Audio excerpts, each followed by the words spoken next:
Hello, everyone. Welcome to session 0 of the new homebrew campaign that I will be running. The campaign is going to be called Beyond the Void. It is a homebrew that I've been working on for a couple of years now. So, I'm going to get into this. Hopefully, everyone enjoys this. I'm a dungeon master.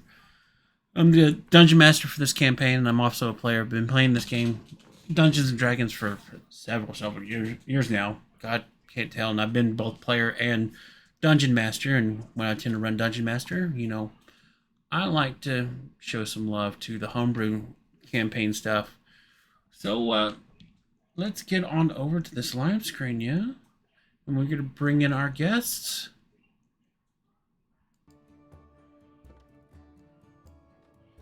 So, without further ado, let me introduce you to everyone here. Joining us today is going to be the marvelous Lord Sudag. Say hello to the people. Hello. And then, first time player to Dungeons and Dragons, we have the Gaming Shepherd. Hello, that'd be me. I've linked their Twitch channels in the chat here, so if you want to show them some love and go over and check out the content they have on their channel, by all means. But welcome to the homepage. We're going to dive head first into this here. Let's start with a little world lore and get to know the world that you will be playing in. I'm excited. Oh, yeah. So, first off, let me just come over here to our world map. Copy and share this in our channel on Discord that we're going to be running out of here.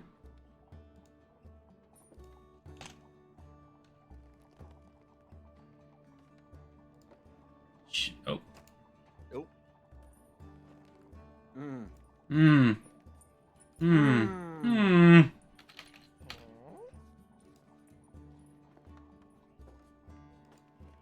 Are we just going home? It is a broken. It does not. Oh, that doesn't work. Okay, let me do. What are we trying to do? Let me do a different thing here. Then I'm just going to see. Hopefully this won't break the stream here. Nope, wrong thing. Hop, hop, hop, hop, hop, hop, potato.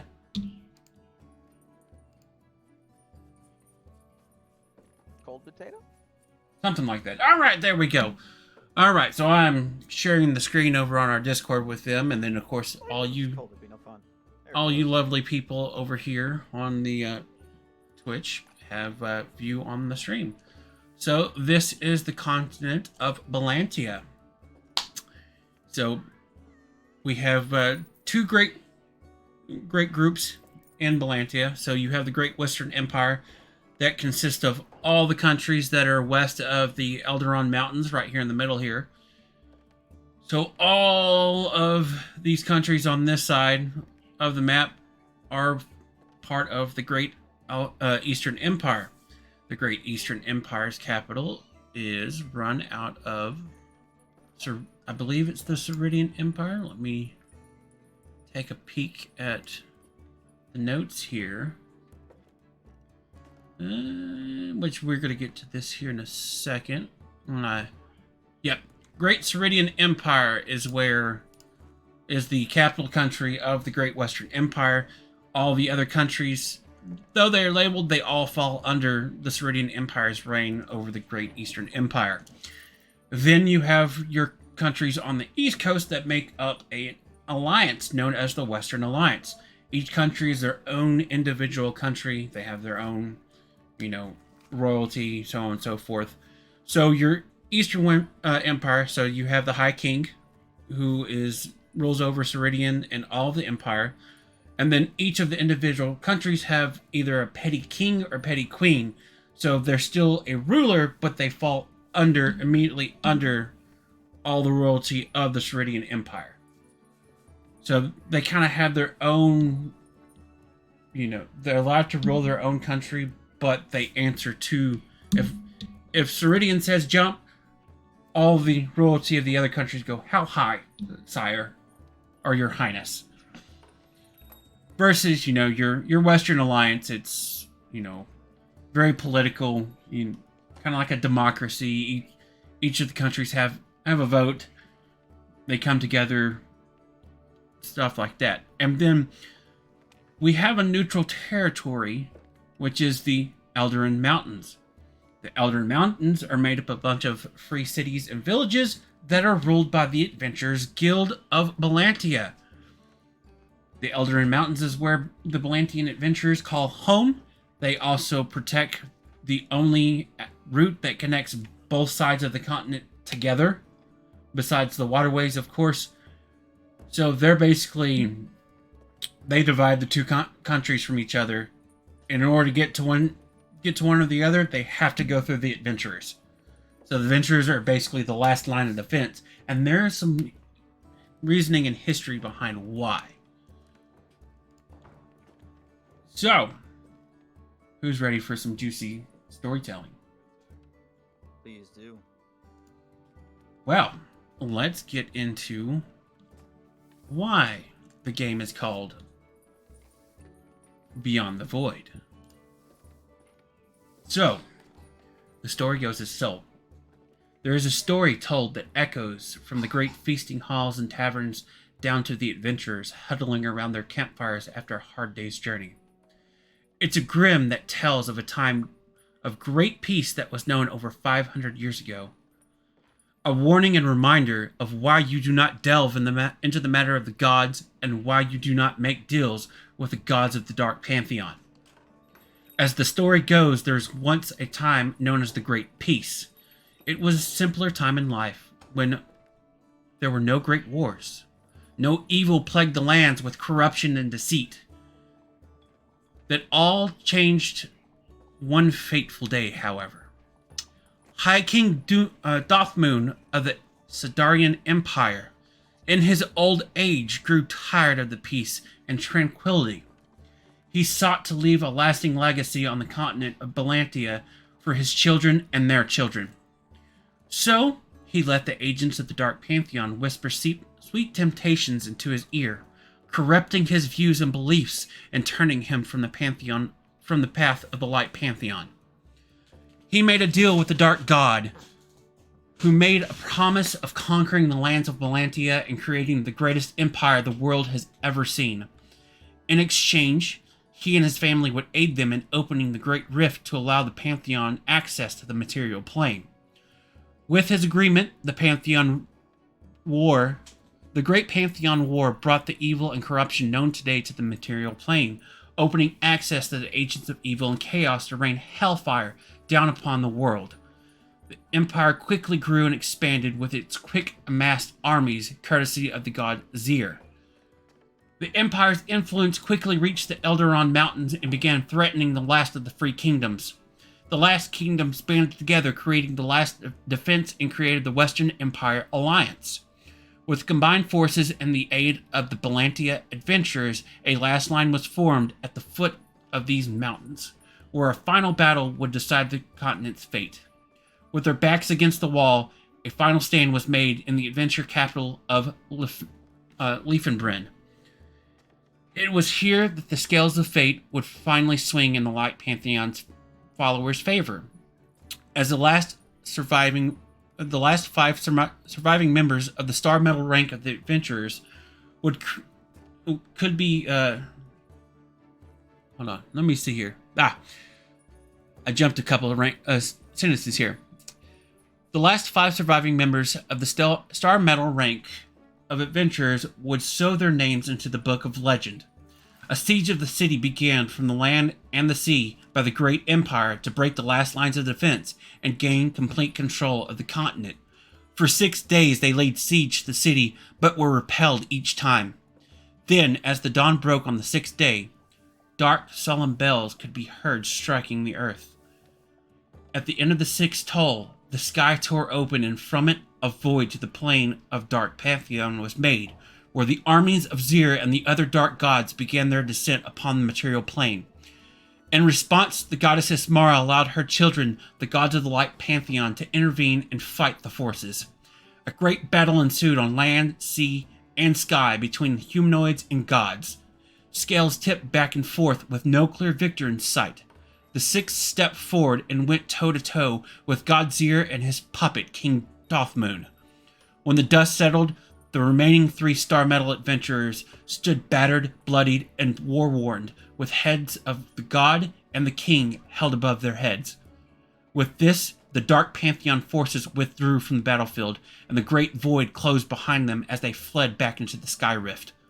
With the void closed, the great empire in full retreat, the great war had finally come to an end, and peace was once again restored to the continent. However, the chaos and evil had finally managed to dig a foothold into the material plane. 500 years have passed since then. The continent remained split between two split factions divided by a neutral mountain range that is protected by and the home to a group of free cities protected and governed by the Belantia Adventurers Guild. No great wars have been fought since, and the great evil once known has been dormant since. People continue to live their daily lives in adventure, to work for both the Great Eastern Empire and Western Alliance with no worries or cares. However, it is said one should always keep an eye over their shoulder and on the shadows, for the Dark Pantheon is always known to be lurking there. So with that, first off, Jet, thank you for the follow. Welcome to the Terror Squad family. So with that, we break it into this. So let's start off with the gods. So you have 2 pantheons. You have the Light Pantheon and the Dark Pantheon. All the gods, we're playing with all the known gods of D&D. So from all the official books that are out and everything, covering all the different gods, that's how they fall. So your Light Pantheon is going to be the gods that follow lawful good and chaotic good. And then your Dark Pantheon, lawful evil, chaotic evil. And then you have a god that sits atop, that rules over both. You have the goddess Ismara, that is over the Light Pantheon, and she is neutral good. And then you had the god Zamir, or Zahir, over the Dark Pantheon, and he was chaotic neutral. From there, it goes into the great ones. There are 2 great gods. There's the god of all, and that is all that he's ever referred to. No one knows his true name. And then you have the god of evil, his brother. He is pure evil. He is pure chaos. He is known as the god. He's a neutral evil god. But he rules over curses and cursed artifacts. He's simply referred to as the Badger. So that is how our gods are broken down. Now, from there, figure around because I have to get my own stuff planned out soon. Well, welcome into the stream either way. So we're going to look at the Adventurers Guild now. So this here, let me show the players. So this here, this symbol, this is the symbol of the Belantia Adventurers Guild. So your pendant, or however you designate yourself as an adventurer, your adventure rank, it is whatever your color that adventure rank is, but it is that symbol. So then we're going to we scroll down here and we get into the ranks. So the highest rank within the Adventurer Guild is the Star Metal. This is the highest rank where your name and legacy have become legendary. Currently, there are only 5 Star Metal adventurers left in the guild. The others have died. Either from old age, from whatever caused their name to reach that status of legendary. The guild master of the guild is one of the 5 that is of Star Metal rank. You will eventually meet the other members of the Star Metal rank. Then we have Platinum and Gold. Of course, I'm still working out the details on, with that rank, what responsibilities and jobs come with it. But we should have that here pretty soon. The closer we get to y'all reaching those ranks is when the more information will come to that. Because it takes a lot to really figure out, how I'm going to do these ranks and whatnot. Then we get to the silver rank. Once an adventurer has proven themselves and have enough quests done, they're brought up to this rank. There's an increase into the quests allowed. They're now allowed all lower rank jobs plus the ability to go into dungeons. There are dungeons that you may come across in this world, or you may get jobs that a job that's part of a side quest or part of the actual story that will send you into a dungeon. You have to be silver ranked in order to enter it, though. And that also plays into just how difficult the creatures and monsters within that dungeon are. Then we have the rank which our players will be starting at. That is the rank of Bronze. You've completed enough quests and can show that you know how to survive in the wilds. You've been moved up to this rank. This rank allows adventurers to take quests that require travel to other cities or towns, also other countries. This allows you to leave the neutral adventure territory. You're allowed to do all the lower rank quests, in addition to hunts of slightly harder mobs, and you're allowed to do low ranking escorts. Then we move into Copper. Once you've completed the schooling that goes with adventuring and learning your craft, basically, you go through the school to learn how to become a paladin, a barbarian, warrior, a fighter, stuff, so on and so forth. Once you get through that and come into your own, basically you reach level 1 of a particular class. That's where you reach the rank of Copper. You're allowed to adventure to the free cities and villages within the adventurer's neutral territory. You're allowed to do low-ranking hunts and gathering quests. And then, of course, we have the Porcelain rank. This is newbies to learn city and towns people. Also allow them to go to the school and learn their class of their choice. This is only in the capital city of the adventurers. So if you travel to that city, that's where you'll see all your Porcelain rank adventurers. Outside of that, you're going to see Copper and above.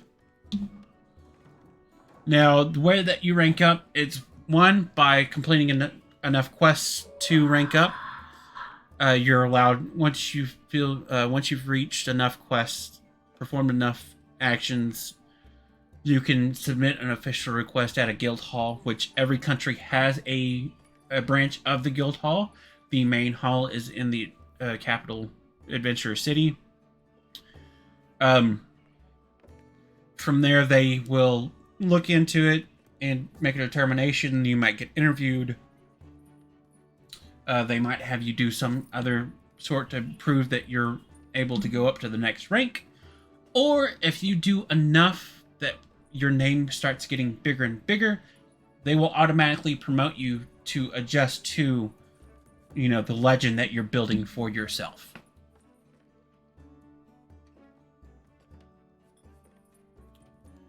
And that is the world as we know it as of now. This is the world. This is the world. So with that, we move into our next topic of discussion, and that is our player character intros. Yay! And I think this makes a perfect opportunity for rolling initiative to see who gets to go first.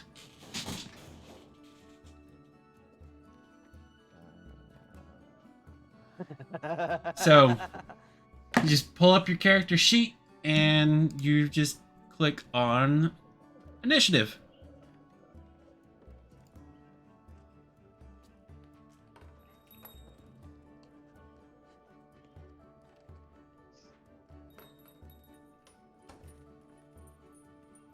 Yep, so if you just hit, when you're looking at your sheet, you have your armor class, your then it says initiative and then speed, and you just hover over initiative and then click it.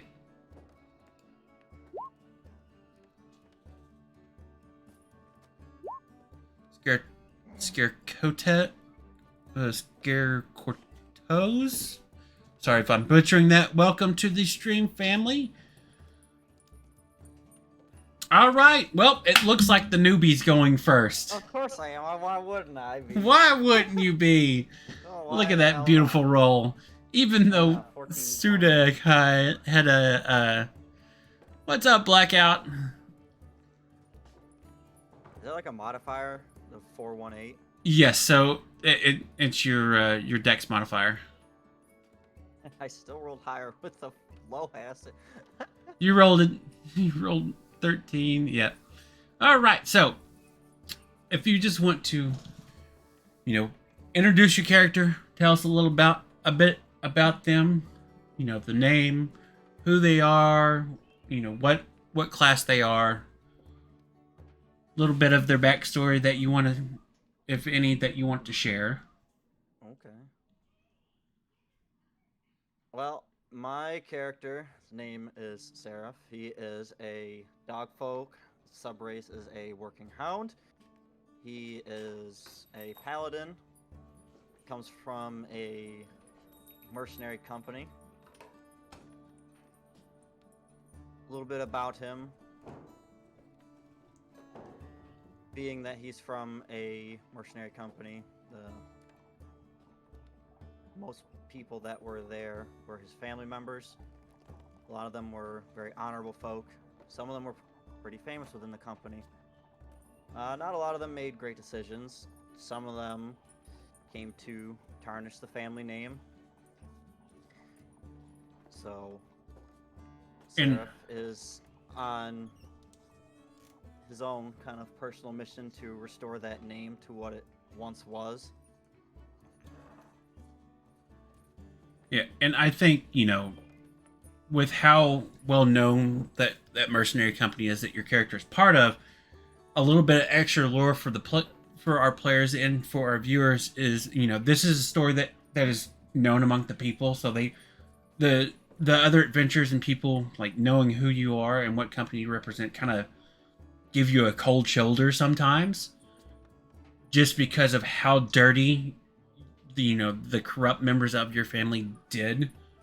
At one point, they had an oath and a contract with a lord to defend his lands while his forces were off fighting for the king of their country. And there were some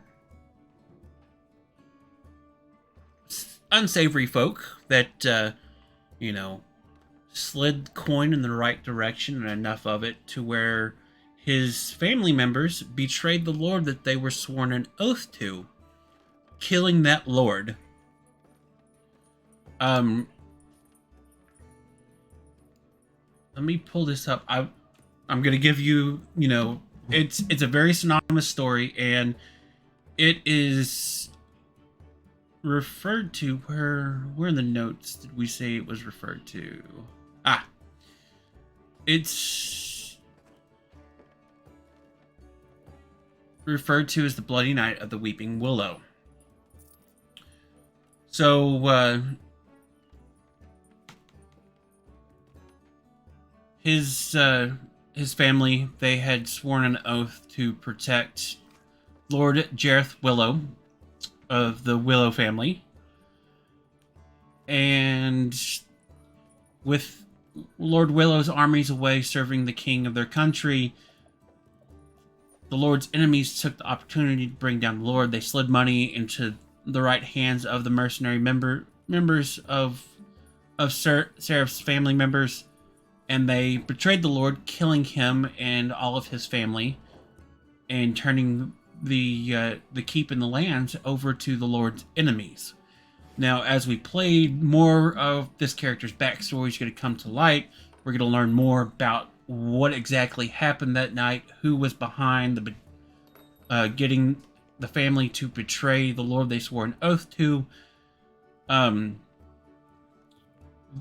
members that were part of that are still alive broke off and created their own mercenary company, and people know this company. It is referred to.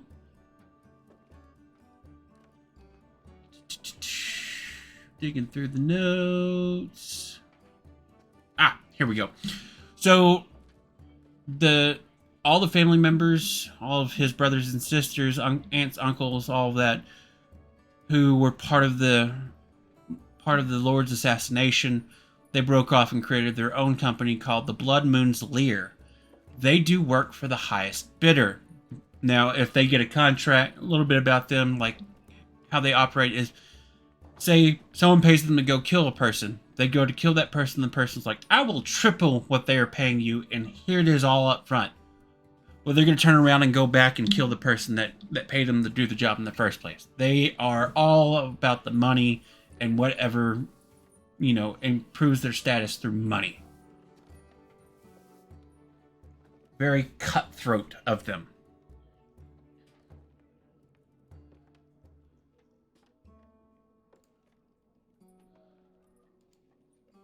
So, like he said, with that, he's slowly working to restore his family's honor. He does have 2 siblings. He grew up in the orphanage with 2 of his siblings. We'll learn a bit more about them when we cross paths with them. Learn a bit more about that story and his origin as it comes. Yes, indeed. Jet said, restoring the family name, Mercs. Shut up, Jet. All right, and that brings us over to our other player that we have with us today, and that's Lord Sudak's character. I am going to leave my character to be a little bit of a mystery with her backstory because not even she knows her origins. I am playing a reborn character named Rena, and she plays with blood because she is a blood mage, which is a homebrew class that is all about using blood to do things. They have a mix of different types of abilities. She's interesting. She's gonna be funny. She knows practically nothing of the world because she has only been awake for about a year. Other than that, I'm gonna let most of her backstory be a mystery. She woke up in a coffin. She was helped by a high priestess and a high oracle in a sisterhood of sorts. And one night there was an attack. She was forced to flee with a gem that, when she crushed, teleported her to a random location.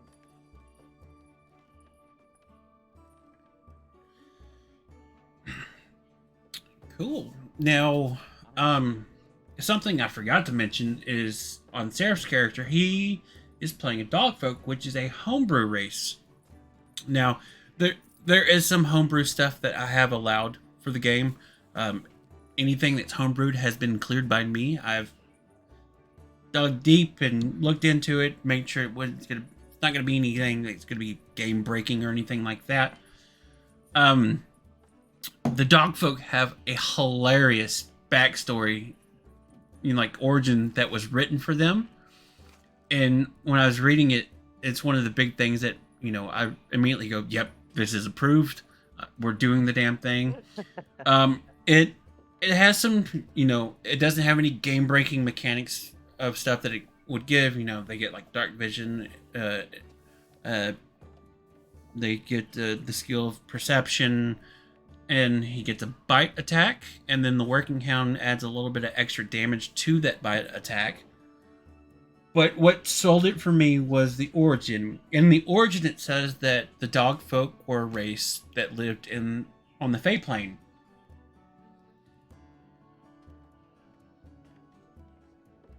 Let's see, we got Cooler.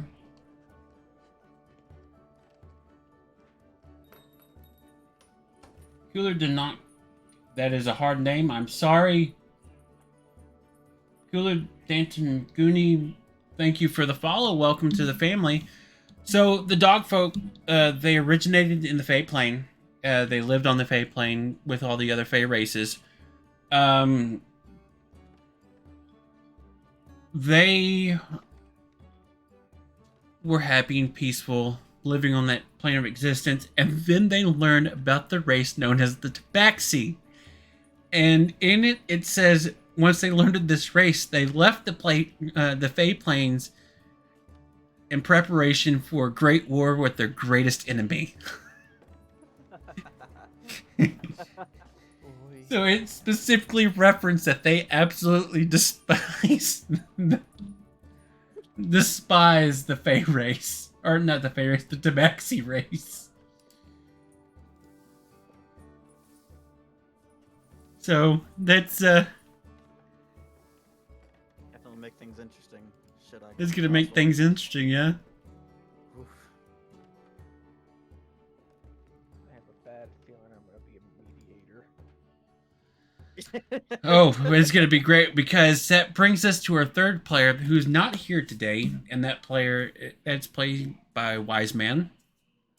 As you see, we have our players their characters' images down here. Their tokens up here under allies. Well, there's one Sky Needle, but it says coming soon. We're still working on trying to find get a good photo made for his character on how he wants them up here. So his character's full name is Sky Needle of the Crashing Waves. He is a Tabaxi. Damn cat versus dogs. Yep, which is going to make the dynamic of this party amazing. Oh, there's gonna be lots of infighting in the group to start. I guarantee. Oh, it's going to be great. So I'm going to. he's playing a Tabaxi named Sky Needle of the Crashing Waves. His character is a rogue with a pirate origin story of sorts. His family, his village was attacked and his family all died, and he was taken in by a group of pirates and raised by them and has been part of their crew ever since. Hopefully we will have him here with us for session 1. I have a means to bring him in session 1. For out of character knowledge, he will not be part of the Adventurers Guild. He is not an adventurer, and he does not have the rank of y'all.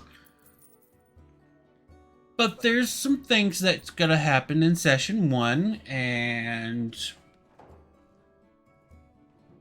we'll see if your characters can figure out, things in character. So, I don't know how well I'm gonna deal with this. you're gonna lose your shit. Like, it's a cat, kill him.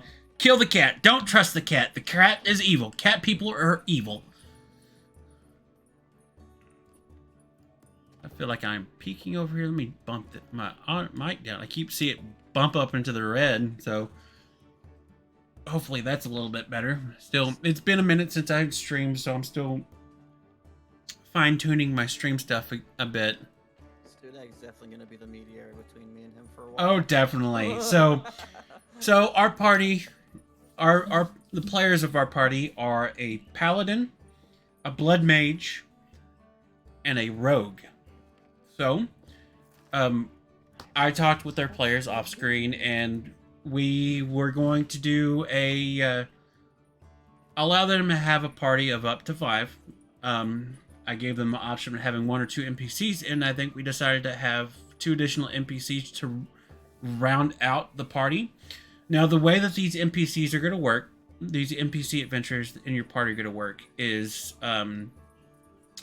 they are going to have, you know, during battle, the players will be controlling them because I have a lot of other stuff on the back end that I have to control for a fight, like, you know, other character sheets and like monsters character sheets or NPCs character sheets for stuff that I need on to you know, really bring the scene to life.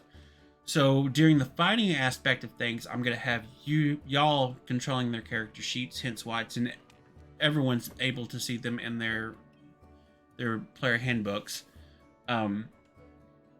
But when we're not in combat, we're doing passive things, I'll control them. Your NPCs will have voices. Maybe not so much during a fight because I'm gonna be, you know, having to voice all the other monsters and things for the fight, but they will have personalities and voices, and they will interact with the party.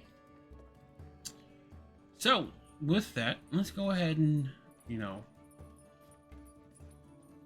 figure this out. We have I think we've come to agreement. We were talking about, you know, this group of adventurers have been together for like a week or maybe 2 weeks, so we're kind of familiar with each other and how we each operate. Each person operates, know a little bit of each other. Still some mysteries, still some question marks. You know, we're still building that trust and that bridge of friendship. So we're all starting at level 1. We're all going to be bronze rank because we can have some bronze rank. Basically, the copper rank is a period of probation. You know, you're fresh out of school. They want to see that you know how to handle yourself in the field, get you some experience. So it's not uncommon to see. All right, Jet, thanks for coming by. We enjoyed having you around. This will be uploaded onto the YouTube afterwards, so you can catch anything you missed. So, but yeah, I think Gaming Shep is going to be is recording, and he's going to upload, and then here when we go into our soft session 1 intro, Sudag will be live from his perspective. Very nice. But yeah, so we've been together about a week or two, long enough, you know, that we trust each other in a fight, but, you know, we're still building that trust to open up and share more about ourselves. So, seeing that we have a paladin, a blood mage, and a rogue, what would you like your first I'm thinking a celestial NPC to be? warlock. What is that? They are a healing warlock, which Okay, I we're on the think same page. Yeah. Well, Dedicated look, healer. I am a blood mage. I use my blood to cast my spells. I need a healer. All right, so We're on the same page. So long as we're tracking, that's good. We need a dedicated healer. But yeah, the warlock. Out of all of them, I think the warlock, unless we want a life domain cleric, which is the basic B of all healers, which is the badass of all healers as well, in some sense of the word. I really would think a warlock celestial would be really good because they do have the healing light of feature, which is pretty good. They get a pool of dice that they can throw out as heals instead of casting spells and wasting spell slots, and then they get their spell slots back on a short rest. So that way you always have some kind heals of on the ready until Surf gets to his paladin oath and gets heals. yeah, and they only get their healing light ability dice back on a long rest rather than a short rest, which is kind of weird since they are a warlock and they get all their other features back on a short rest. But so Cool. I'm thinking. What's your warlock even in here? Oh yeah, if you look in the compendium, just sorry. So, what race are we wanting to make our warlock? Question. That's the big question. Races. How many So, for races? doing healer, they're going to be, you know, of the light You know path. what? For shits and for giggles, let's make it an Asimar. What? All right. I was thinking the same thing. That would be a good fit for A celestial. for this. Can Yeah. you spell that? Because I want to read about it and show. If you go in the my races, people. it is like the. It's third like at the race. very top. Yeah, it's Asimar. It's a basically think of a angel of sorts, which has Oh, there it varying is. degrees of things that they can. It's like Aaron. It's AS. And on top of that, they even get another additional healing ability from their race itself. So, with our Asmar, I believe there's like 4 different versions of it. 3: the necrotic, the radiant, and the. Well, no. I mean, for building sake, for the building, there's Oh, 4. they're all the same. They're all the same. From Volos, Dungeon Masters, and Mordekain's, they're all the exact same. They just have different names, or not different names. They're just from different books. Everything else is the exact same. All their proficiencies and everything, Yeah. like their extra stuff, is the same. Everything is the exact same. So, But if you want to do the easiest one to choose from, would be the one from Volos. I want to say would probably be your simplest one to choose from. all right. So, if someone wants to, if one of you two want to open up their character sheet and build them out, If you'd like to, you can, Sudag.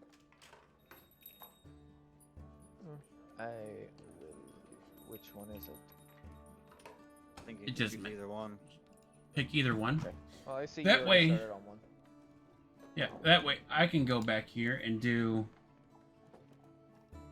use my godly skills and find a picture for them. Which one are you doing so I can open it and look at it and offer suggestions? You can't look at the character mancer at the same time. It's kind of weird like that. Wait, how come? It. I guess won't- 'cause it- he's you'll the have DM. to close. Yeah, no, you'll be able to see it, but when you open it up, you'll only be able to see what I've already changed, and you won't be able to see what I'm currently looking at. And then, if you do anything on it and close out yours, it'll screw up the whole entire thing. I had a whole kerfluffle a couple days ago trying to build something on it when somebody was doing that. Now, are we gonna make this a male or a female? I picked race and class, so Shep, you pick gender. Is Wiseman? What's his character's gender? Male. Do female. We're gonna be odd out either way, but All right. Let's see what I can see if I can generate anything good. So I'm using an AI generator for photos. I need to get a link to that so I can do a better version for my family members. Not saying that the temporary ones aren't good, but I do if I have the ability. I'm rolling stats for this, right? Yes. So the way for all the viewers, the way that my stat rolls work is you can either do the standard array, the point buy, or you can roll for your stats. You can roll twice and pick the better of the two sets, or you can let the fates determine your roll or your stats and roll a third time, but you have to take the third set.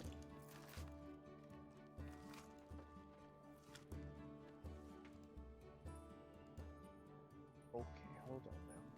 What are these other subclasses or subraces to Asimar? Uh-oh. They've added more. Ah, see. They've added more subraces.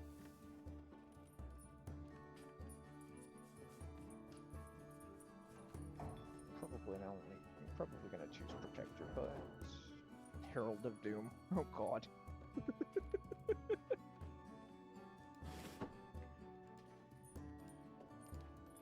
Oh, Seeker doesn't actually have anything.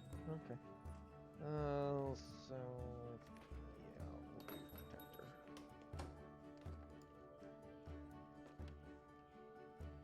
All right. We are generating 9 photos. Oh no, there it is.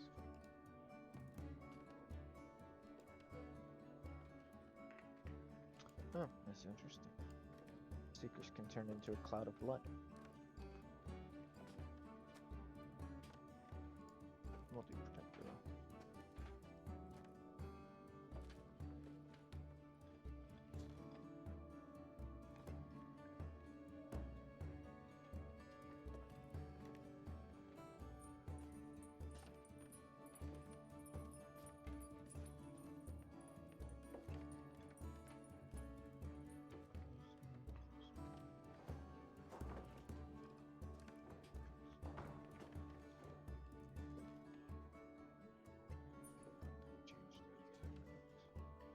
Loading, loading, loading. Religion, because we need religion. And probably history. Okay. Rolling the warlock's stats. Okay, we're rolling the second set. Oh, let's look, gang, at what they rolled. Oh, Oof! we're probably gonna take the chance here, because I mean, you can't really Take get the any worse. Fates of dice. Yeah, we're gonna do Fate of Dice here. Third and final chance to roll something decent. That's a little better. I'll take that negative. I'll take that 5.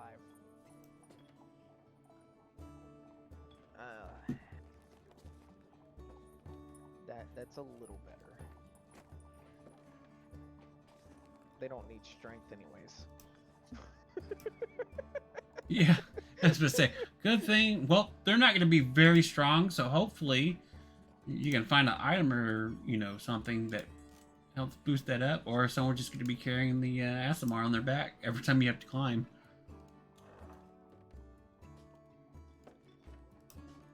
That's fine. They got a 16 con and a 16 charisma. That's all that really matters.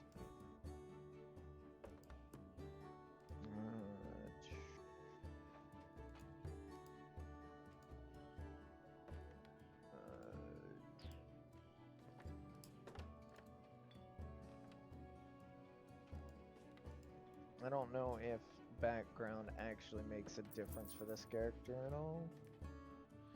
So, I think the way that most people were doing this was they were rolling and letting fate decide their bonds, flaws, traits, and all that. Yeah, I gotta figure. And out that will help me in the future. Oh, you're talking about like their background. I mean, I would try to do something churchy, clerical. We'll do hermit.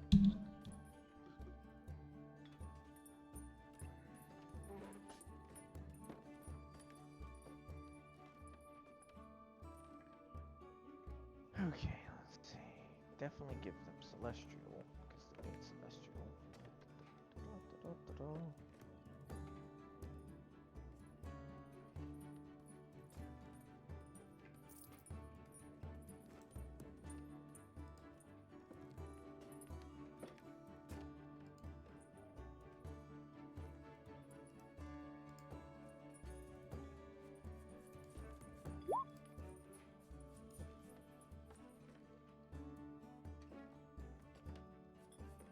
There you go. There you go.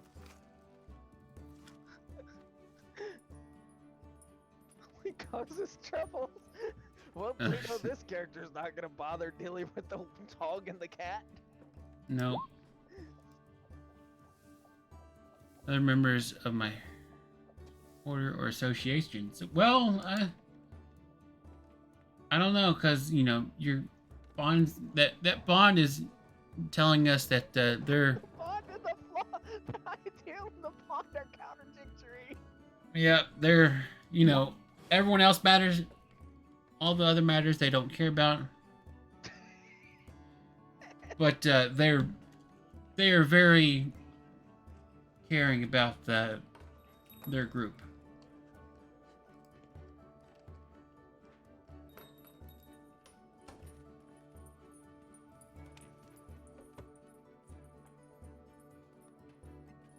Focus. All right. So, drop these in the D&D chat for y'all to look at and make a determination on their picture.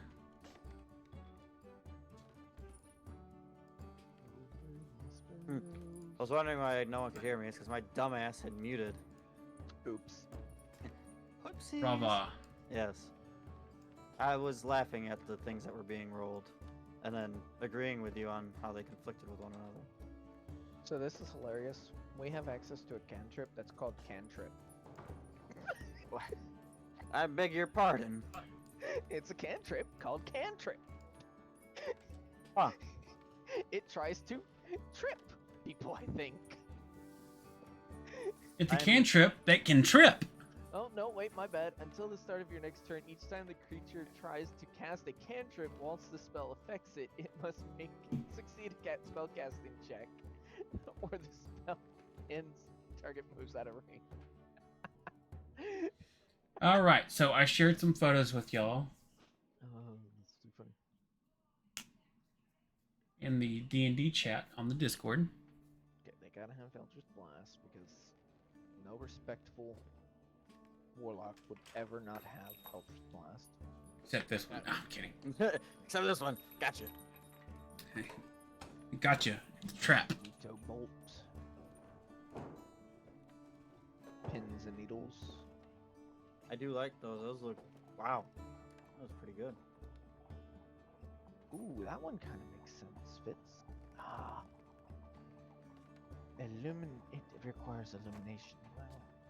I forgot to ask, are you going by the rules for the parentheses So, bracketed spells?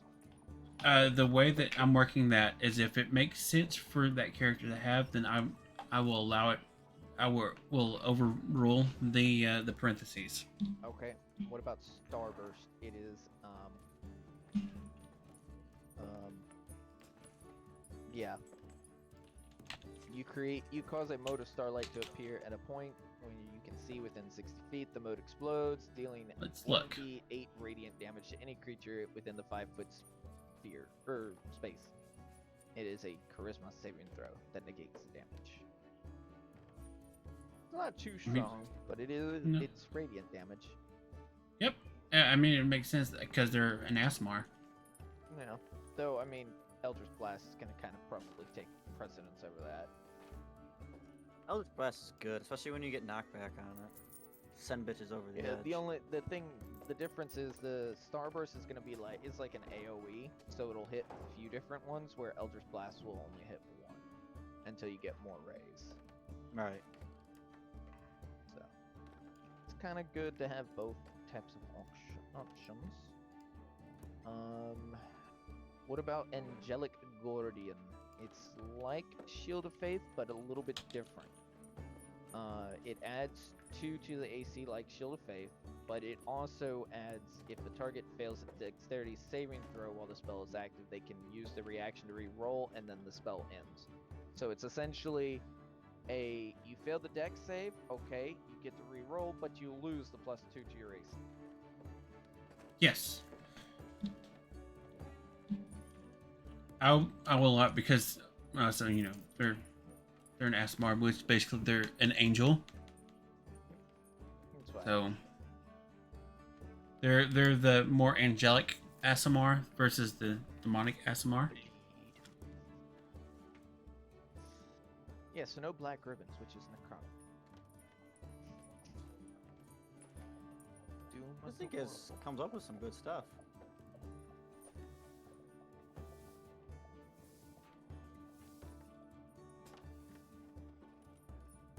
The AI generator. Yeah. Yeah. Trying to figure out one for Halen now because I was doing Sayla. He's an me- artist. While you're looking at that, I'm gonna grab a new drink here because I ran out and use the restroom.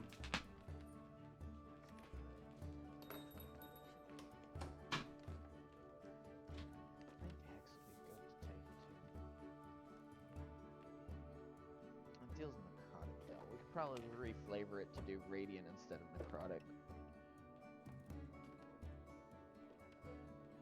Just to fit better. But that'll be up to the DM for that. Mm-hmm. What is he doing with the Oracle? Oh. She's got a new picture.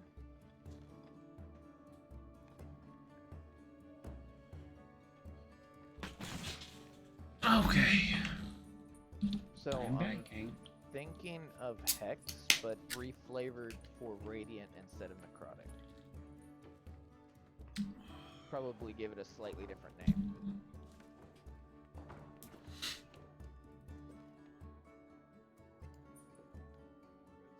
Now, on the photos that I put out, if you want to cast your vote on one of them by just liking the image,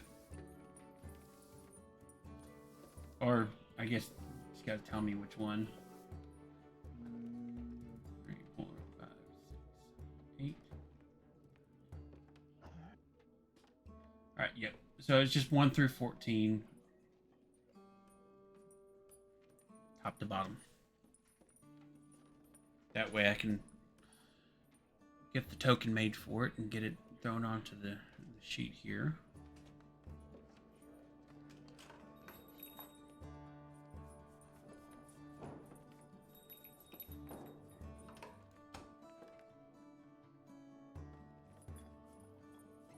Oh god, that's a good one.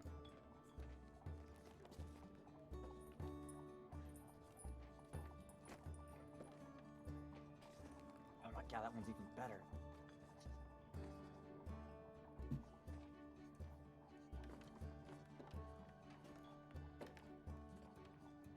Badger, did you hear what I asked? About reflavoring? Yeah, reflavoring Hex. Yeah, you can. Awesome. Because that'll give them the Hex, but indeed a little bit more.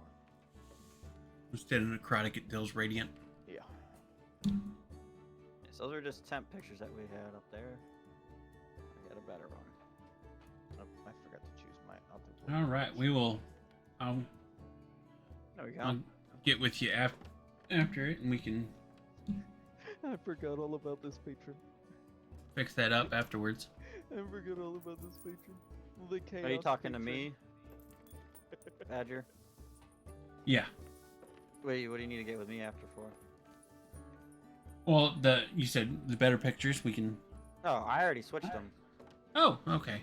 Since I have the access to do so. Cause you Oh gave me yeah, you access do to have it. the access to the family members. Yeah. Yeah. So I switched Well, let's them. take a look at his brother and sister. Shall we, gang? I like the AI generator. It actually did pretty good. Oh, wow. Yeah. Yeah. You see what I'm saying? So this, everyone, all the viewers, this is his brother's character, and he is the tactician class, which is a new class to D&D. It's a homebrew. It's a homebrew class. I call it a semi-homebrew because it's part of a book. A third-party book. Yeah, third-party book. Book's a book. Dang it. And then this is Sela, his sister. They all turned out really good. See, I am a very picky person, so I don't stop until I get exactly what I'm looking for. And I always know what I'm looking for. And their class is Artificer. Now, while everyone's wrapping up on that, I'm going to show y'all some other stuff here behind the DM screen. Oh, you're giving them some juicy details, huh? Some juicy details. Oh. So this person is part of Sky Needle's story and how they're going to come in. This is their ship's captain. and he is an adept duelist. Which makes sense, you know, the whole pirate sailor thing. And then this, ladies and gentlemen,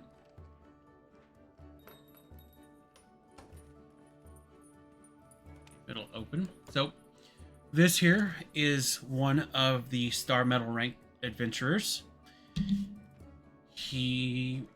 Lord Sudag will know this character and the other Star Medal ranked adventurers when he sees them. I love that I know reaction. who they are now. He already knows who they are. Oh, don't spill, because I don't know.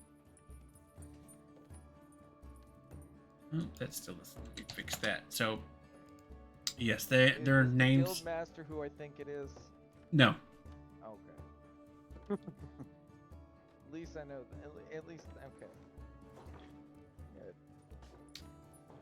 I'm still trying to decide on what race and class I want the Guildmaster to be.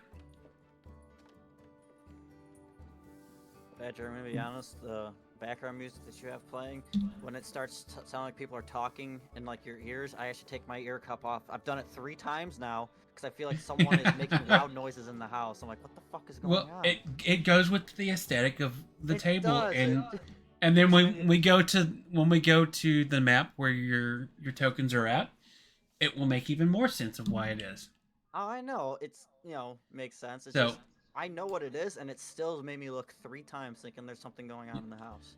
So this is one of the five remaining. He is one of my original D&D characters that I have played him in many campaigns. I've done a lot with him, and he has reached the rank that he is. Now, all of these that you see in here, these are not that one or that one or that one. That one is, and then this one down here, he has contracts with all of them because of his character class. Because of how long he's been around, the reason that he still lives is all the contracts he's made with these has allowed him to basically intertwine his life essence with them. Hence, he has outlived all the other star ranks. Damn. So then you have the newer star rank adventures, because up until a certain period, it was just that particular person that I just showed you. And then come along the new star ranks. It was just him and the Guildmaster who fought side by side. And then you have your newest members, which is going to be this character. And this is what race they are. This is a homebrew race. It basically think of Think a certain Think of yeah, Dragonborn. think But- Dragonborn, but more better. They actually have dark vision, and it's more of a humanoid appearance. And then you have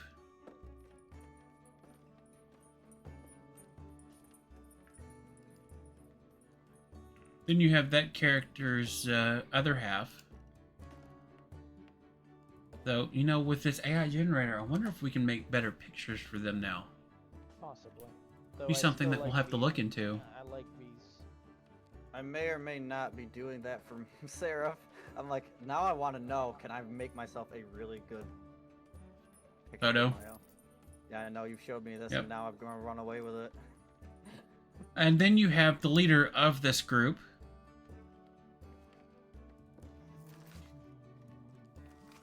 And he's just humming, knowing. And then this is just a small member of their group. Small. Mighty? Yes. Something. I know exactly who you were talking about. Small for a second. He was small all for but left you.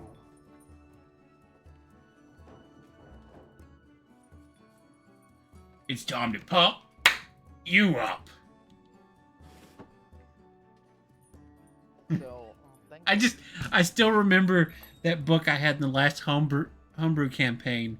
That it drove you nuts, but it actually made you stronger. God, I hated that book. Oh God, I hated that book. One of so much. this character right here that I'm hovering over, he has a very feeble mind. He has a barbaric mind, so doesn't really do words good, reading words good. He likes picture books. Why do many word when few word do trick? Exactly. That's all I thought when you said that. That's all. I Punch thought. harder. Yeah, I'm thinking for Punch Harder we have a monk Wait, as our 5th. Have you another little frontline fighter? Yeah, we need another frontline fighter. I mean, we have. I was thinking our like paladin. barbarian or a fighter. Yeah, but those are basics. I like the monks Listen. because the monks can do a lot of different and cool things with their key. And a lot of people will argue with me that monks are one of the weakest characters, but they are Well- not in some cases. If you want the other character to be a monk, I already know who I'm making. Oh boy. I will make that character sheet. I mean, I'm okay with that. It's either that or Shinobi. Shinobi. What is this, Yeah. Japanese fucking like swords and stuff? Uh, Freaking ninja? yes, but better. Well, better. I think that would be more of like a rogue character. That sounds more roguish. It is based on the rogue, but it has different features. It has a different way of doing sneaks. And then it also has ninja tools instead of in addition to it. So they get so what a shinobi does is instead of getting sneak damage by basically when you have advantage or something like that, they get what is called merciless strikes. And they get merciless strikes they can do once per creature per turn. So if they get multiple strikes, they can do it multiple different creatures, just not the same creature more than once per turn. But they have to have conditions, i.e. sleep or poisoned or bleeding, stuff like that. They have to have those types of conditions on them to do more damage. So if an enemy is bleeding, a shinobi will do more damage. If they are bleeding and poisoned, they will do even more damage based on the amount of conditions. And it doesn't go off the wall. Like at level 1, it's 1d4 per condition with a max of 2d4 on one strike. So, it's not completely OP broken. It's actually very well balanced in my opinion for that. I just haven't gotten a chance to use that class in a game yet. This could I get think- Wise a really good picture from this generator. But let's see. I worked on it last night with him.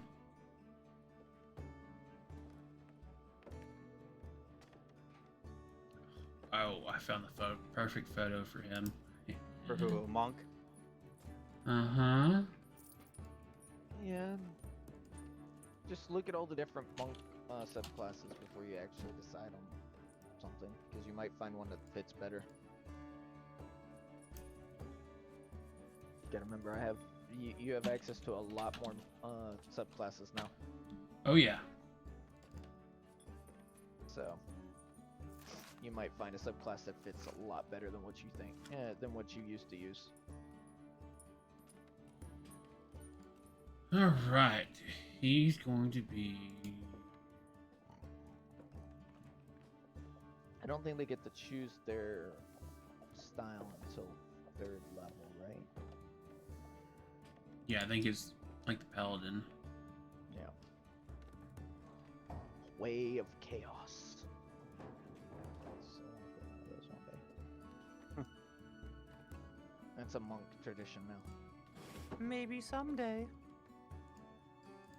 Just not today. Not yet. Not yet, comrade. No, I have a few different things I want to play if this character of mine goes poof. Let's make sure that that doesn't happen. Try and get all of ours to the end. I mean, hopefully, I would love to be able to use my 9th level spell. Though my 9th level spell might get me killed. I told you, all of my abilities kill me to use. Literally. Literally. My 9th Looking level at- ability brings me down to 1 hit point. Jesus fucking Christ. Jesus Christ. Oh my When god. I say my 9th level ability will literally kill me if I'm not careful, it will literally kill me if I'm not careful. It will kill the fuck out of you. But it will also probably kill everything within a good 100 feet of me.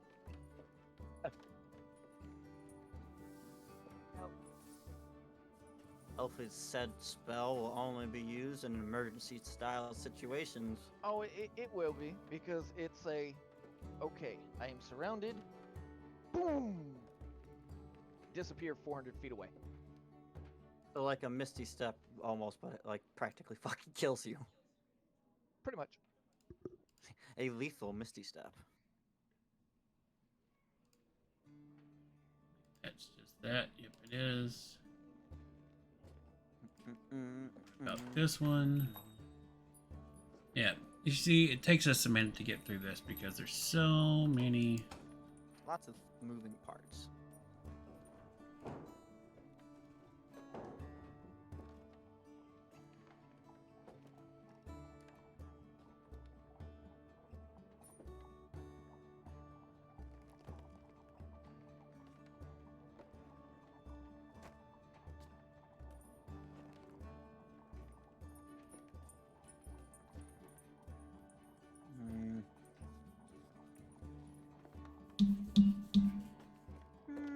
None really stand out to me on that batch.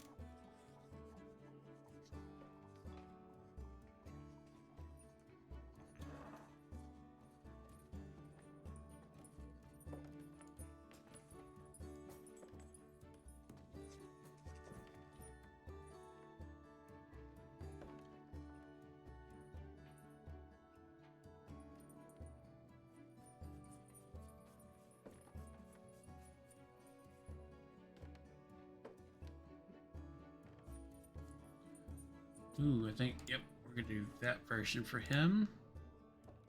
Oh, this batch I should just spat on it. That, that actually looks pretty good.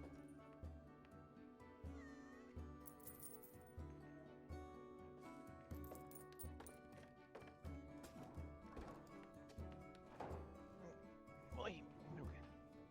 Well, I finished building that one character.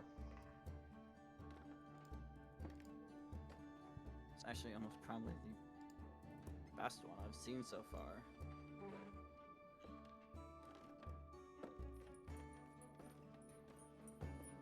Come on, still wait for this last one to generate. Could be like the best thing ever. Could be even better than better.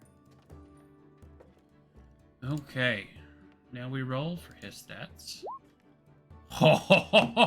Oh my god! I want to Whoa. roll again. Huh? You have as good stats as Reyna. That's pretty good there, Chief. Oh my god! I don't think I need to roll again. I would have to agree.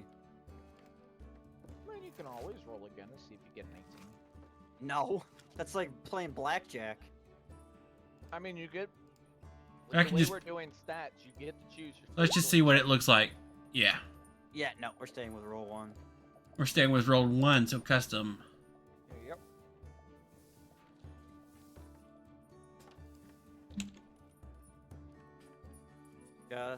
Badger. Yes. I just sent you. Oh, why did that? That did not. go out the way I wanted to. I wanted to actually pop pictures in there. Hold on, stand And for by. anybody that's wondering, I am the Chaos Squirrel. That's why sometimes Badger will refer to me as Squirrel. Just FYI. The more you know.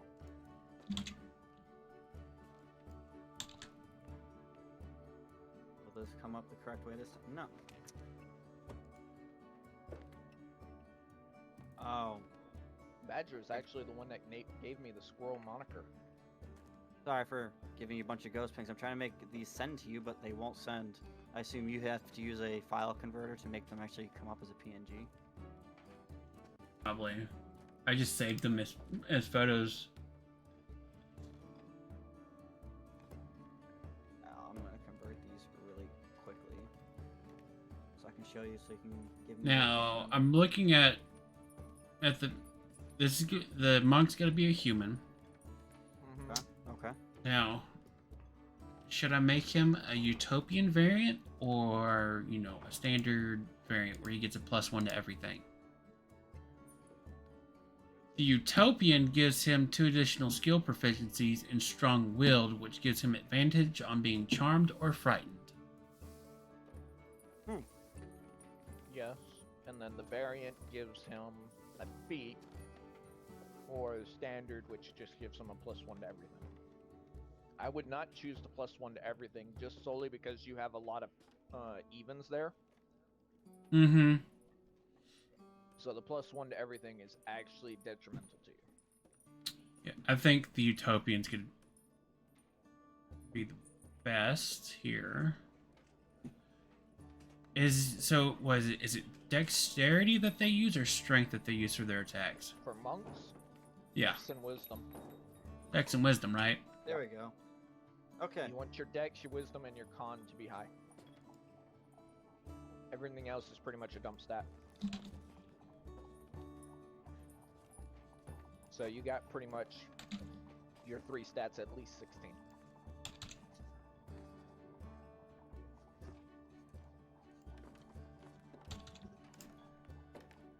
Sorry, you showed me a new toy and I'm running wild with it. There we go. That cleans it up and makes it pretty.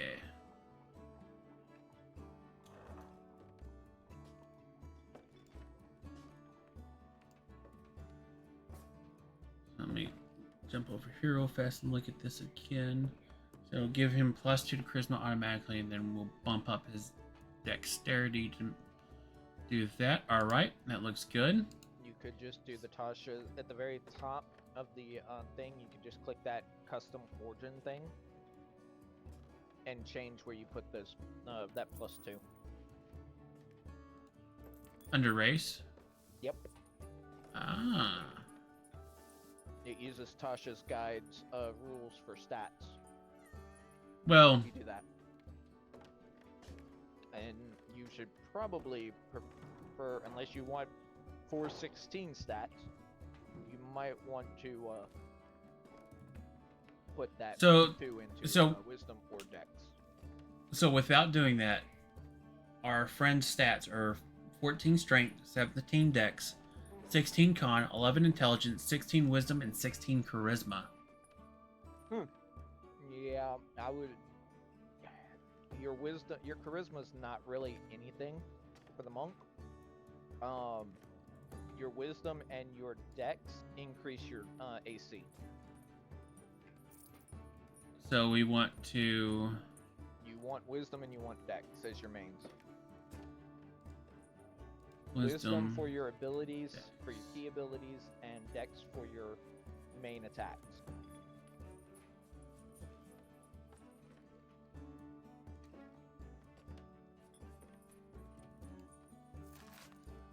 This is coming from a person that has mained monks.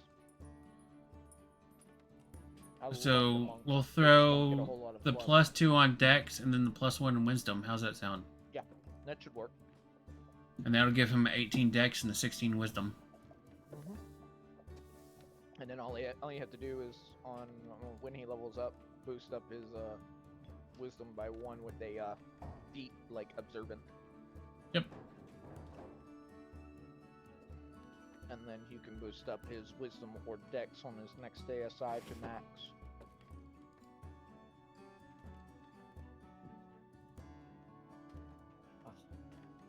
Well, -3 to strength. Yeah. Oof. Ew. All right. So, what Good should thing we they're not make gonna be our punching friend's anything. background? For who? The monk. Really depends on what subclass you're gonna pick, but kinda.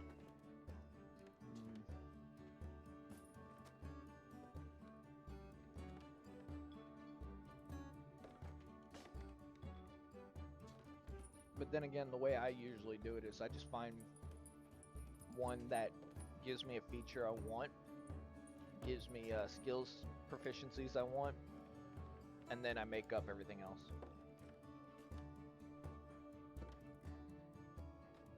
That's usually how I do it, because it makes it easier to get something that you want for the idea that you have. I'm just looking through them because I want to see what all these are. There's a lot of backgrounds. Yes. Heretic! I'm sorry. That's all I have to say. I am sorry For what?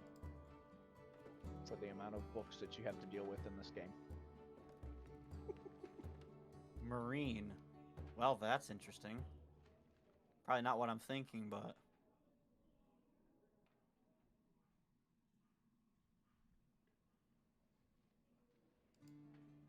I don't want to click it because I don't want to mess up what Josh is doing, or yeah, what he's doing.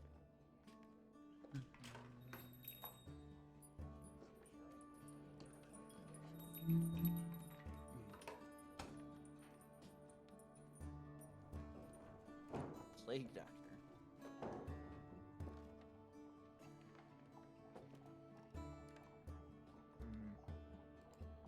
Ah, yes. Find one that fits. Yes. I have an idea of where I'm going to make his monk. The order of monks that he comes from. I was gonna Oh, say, God. because you're kind of the one that knows which path you want to take this NPC up. I don't really have much of a suggestion. I'll probably figure it out once he actually gives me once he finishes building it from the bottom. All right.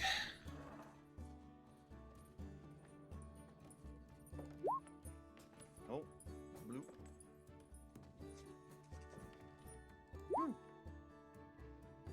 No.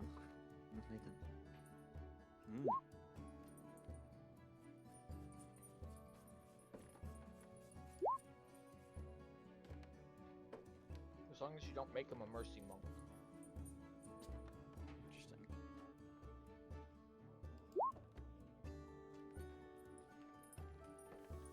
I mean, you could make him a mercy monk. That gives us a front line and a healer. Ah. This works perfect for him. Use that again. All right, he's going to have classes equipment. All right, what weapon should he have? He can have a short sword or any simple weapon. He will probably be going hand to hand rather than weapon. So, power gauntlets. Be careful with those. You might want to look up those weapons before you give them to anybody. No, yeah, I'm looking. I'm going to look now. I just saw gauntlets. Like, power gauntlets.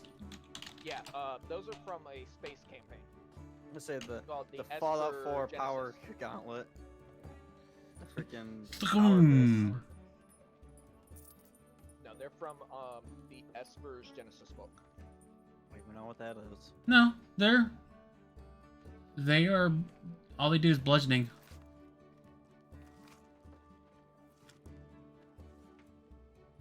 Standard light 1d4.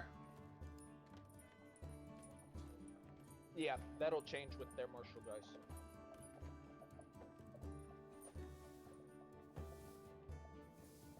If you make them their monk weapon.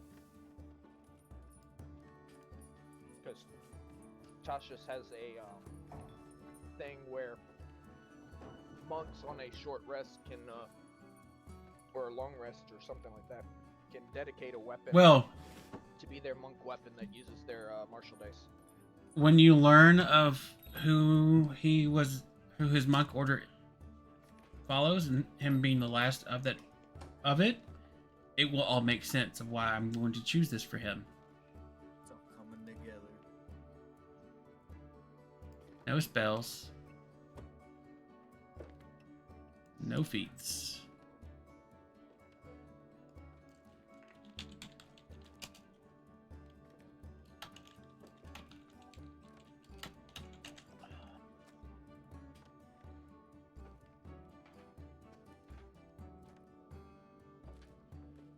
One reason why I said a good thing would be a variant would because you could take the fighting style feat and then take the fighting style that boosts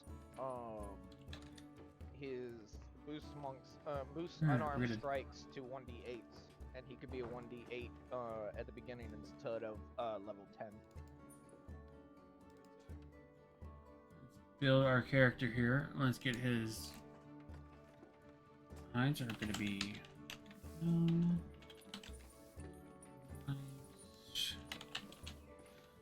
fair.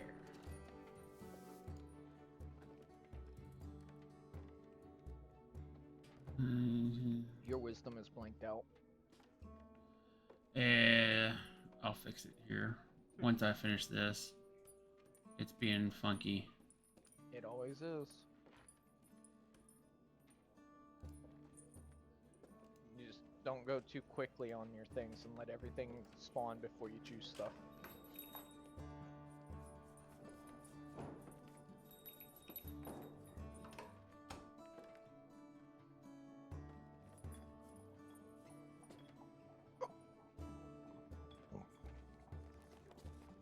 Bless you. Alright, he gets a custom speech. Speaking of languages, And then he's going to get that. And that. There we go.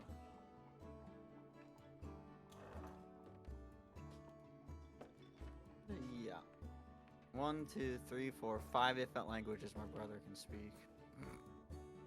There we go. Mal, are you looking at this right now? No! Jesus Christ, that's actually made me jump a little bit.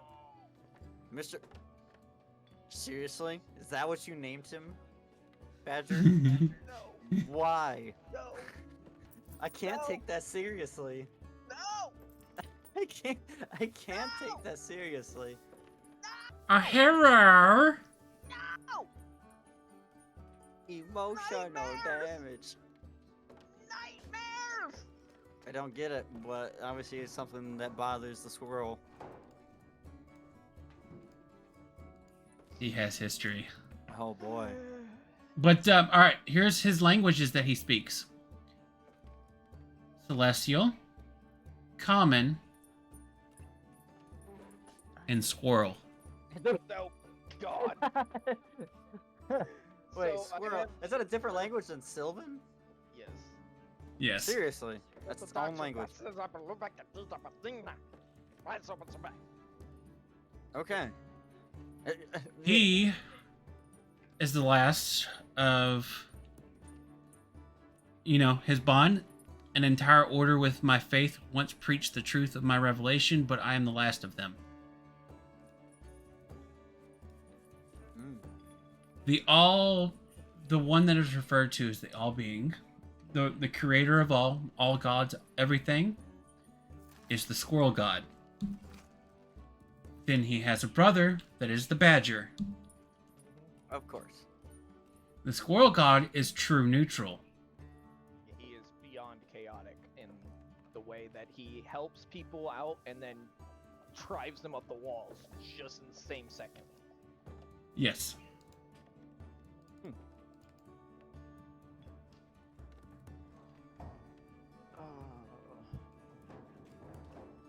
Now I'm gonna But hey, right. Figure out the perfect thing for this. Like, he has no intelligence and no wisdom. Or am I looking at that wrong? You're looking Oh. at that wrong. Oh, the small numbers that are.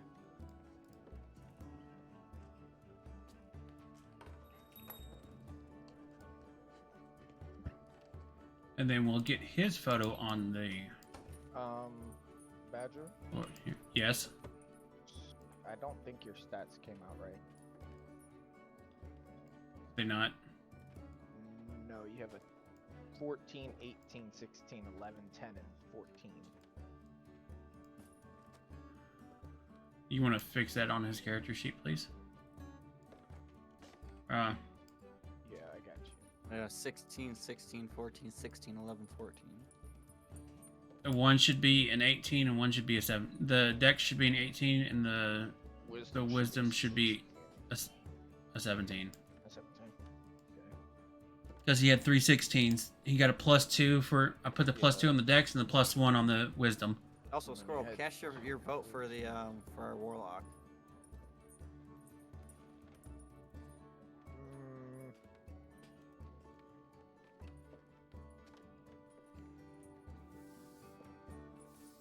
I don't like the ones with the wings.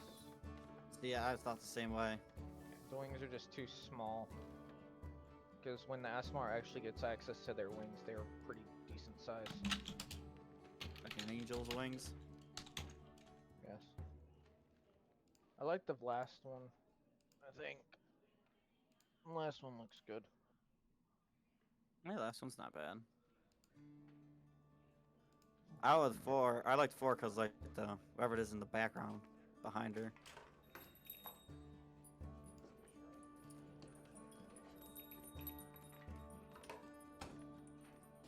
That rune, Mr. Wall. God. I'm gonna have to think of a perfect damn subclass for him. You knew what. You should have known what was coming the moment you mentioned monk. Oh, you know. You walked us into this. I did. Now You you know what? must deal with it. You know what? I'm just gonna make him a way of the tipsy monkey. I don't even know what that means. Drunken monk style. No, it's not. It's a whole different subclass. Listen, just don't make him absolutely useless to the party. Can't make Mr. Wong useless.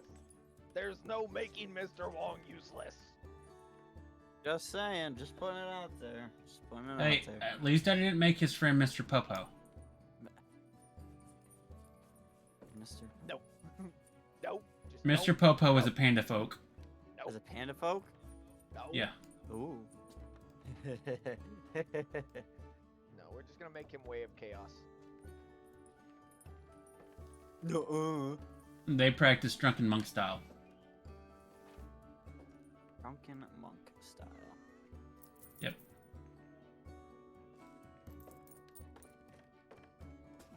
Chaos is the stuff of creation and the creativity of the gods and the birth of the universe. Way of the All chaos. right. Way of the chaos all the way. I love it. It's So the way let of me the come fist. over here. And then we're going to come into edit character. We're going to click to upload a token. We're going to select Mr. Wong's token here. Then we're going to edit token properties. This is his. I passed it. HP.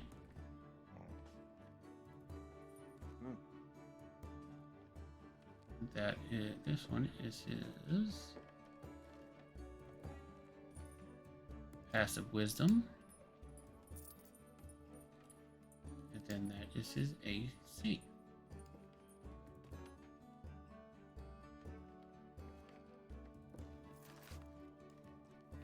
Save.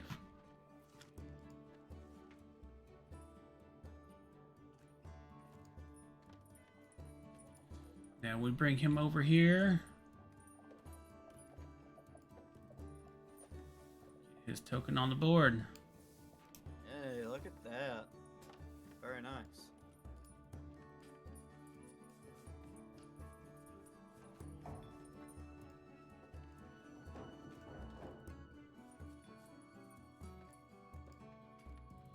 in the ally book. Now, have we decided on the photo? I think we're gonna go with the last one.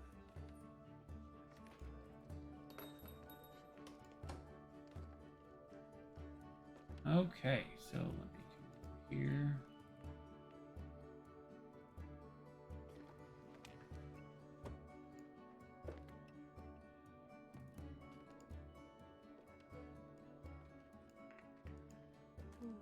Those.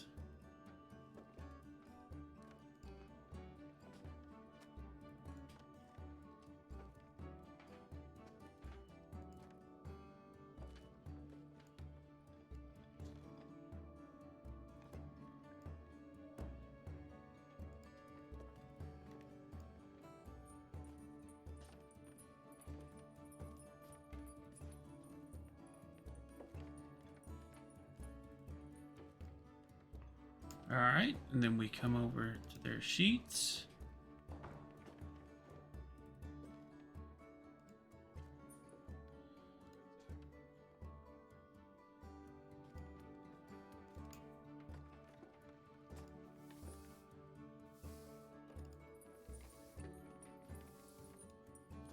Token properties.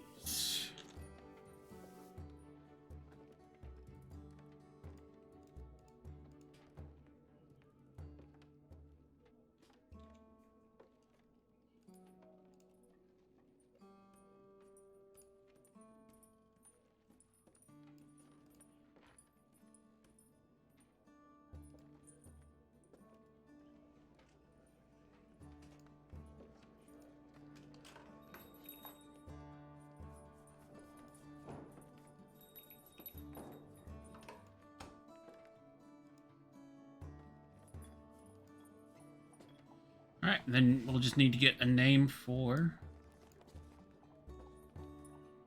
the Aasimar.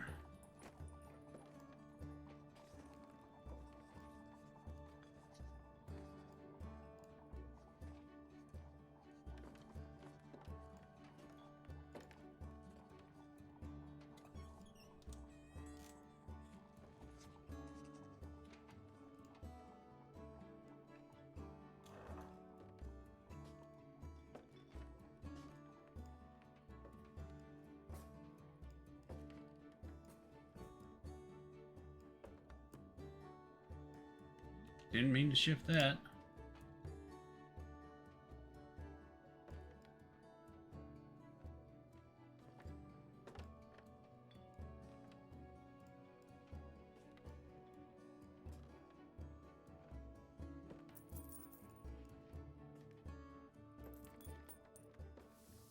All right, gang.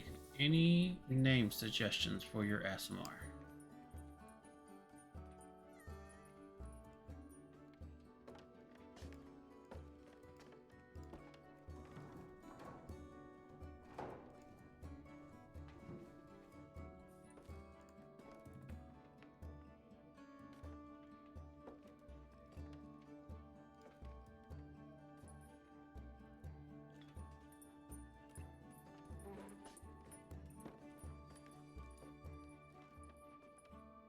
Frickin' squirrel. Oh, I guess I hit a button and deafened myself on Discord.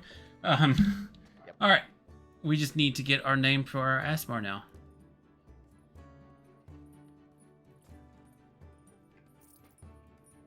Hold on. Give me like 5. Oh, you gonna come up with one? I think he's going to a name generator. No. That's what I was about to do. First, he's gonna go look through a book and find one.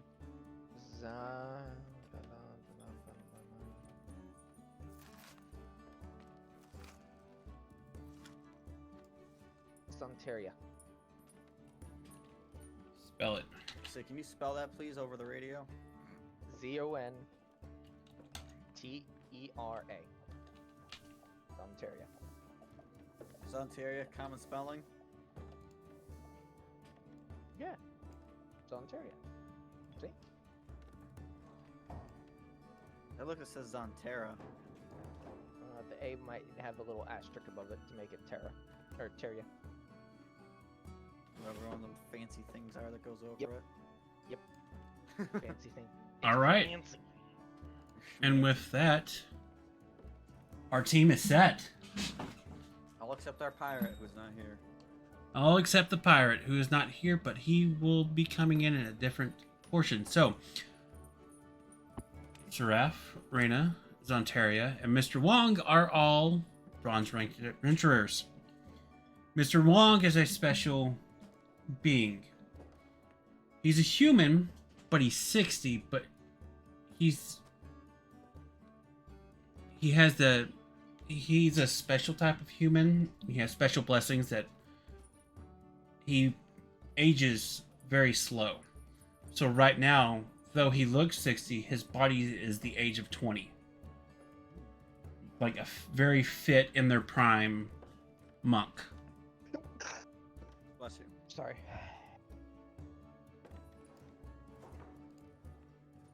Now, let me sneak on over to somewhere else and get their tokens onto the board here.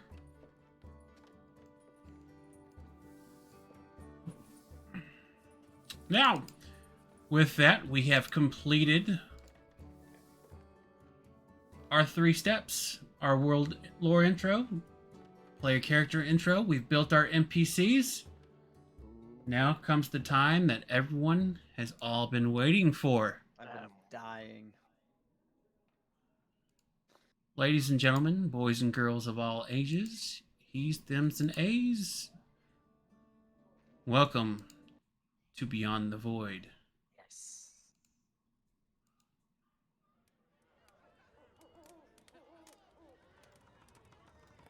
Whoa. So, Oh my god, there's so many tokens. our adventure starts in a small little village town just outside the adventurer's capital. This is the Eldermon.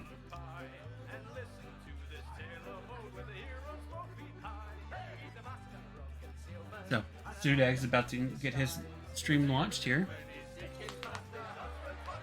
So he can bring everyone in on the start of this soft session 1 intro. I don't like some of the things I'm seeing. They look like enemies, but it's like this is a town.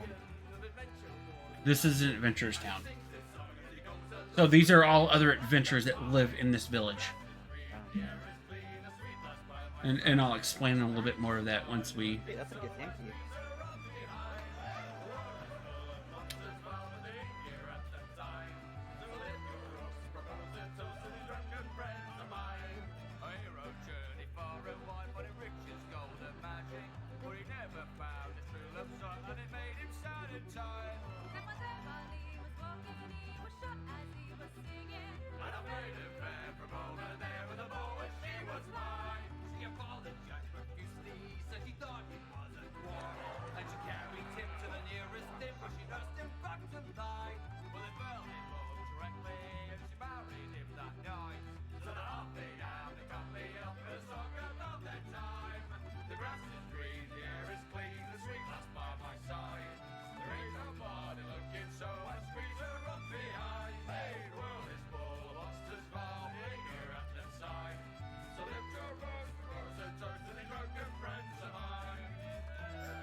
Okay.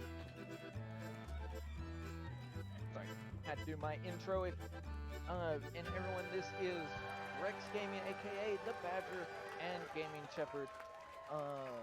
Hello all! I don't have an AKA. You know what? You are AKA Shepherd. You're not Yay. Gaming Shepherd, you're AKA Shepherd. Shepherd, Sheppy, Shep, I don't care. One of the many will do. I will respond to mostly any.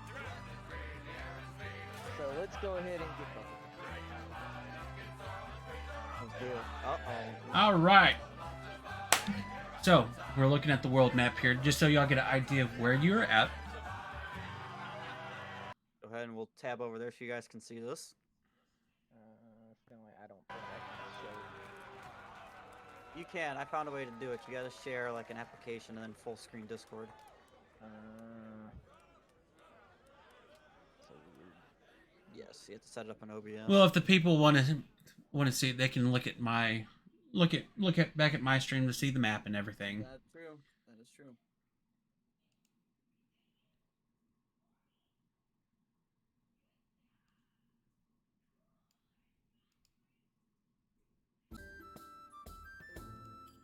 All right, so looking here, we're zoomed in. So right here, let me zoom out here so everyone can see exactly on the map where we're at here. So we start our adventure in the Eldaron Mountains, the neutral territory controlled by the Adventurers Guild. So you have this waterway that comes in right here. So that is what that waterway is, and we'll zoom in. The tree here is the mark for where you are at. You're in the you're in the Eldaron village. And it sits up on a mountaintop, and you have a view down at the adventure capital city of Leifenbrunn.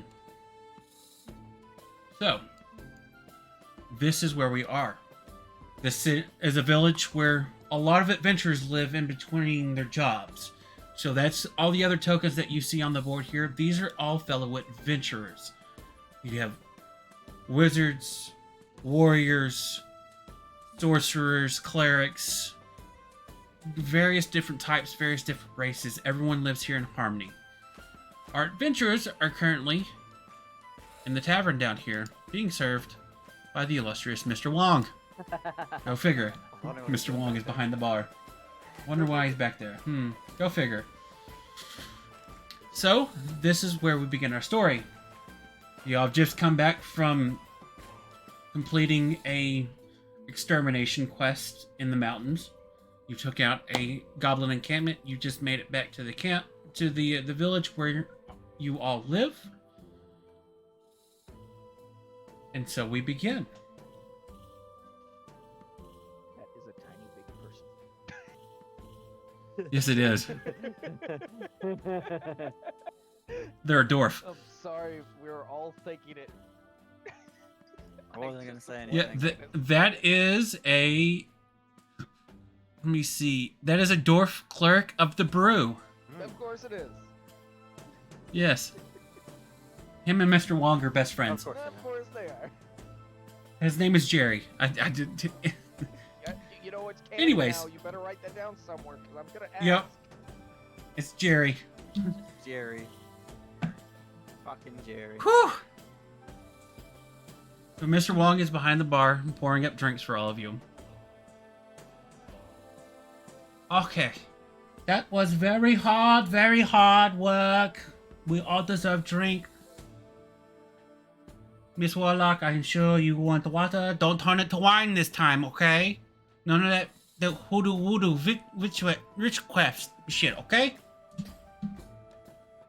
I can make no promises on what my pact being will do once I touch the water. Sure. So, what would it be for you two?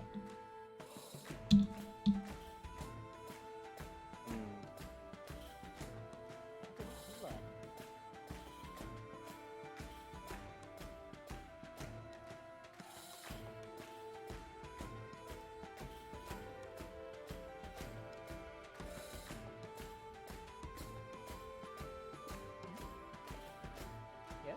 No? Maybe? I don't know if What did you say? you did say that a little quietly. Well, Mr. Wong's hearing is very bad in his old age. Even though I don't really would age. Like some blood. Just giving this most innocent smile. You're lucky we keep a special cast just for people like you. Mr. Wong reaches down underneath the bar and he comes back up with a small pint of blood. Oh, negative to be precise.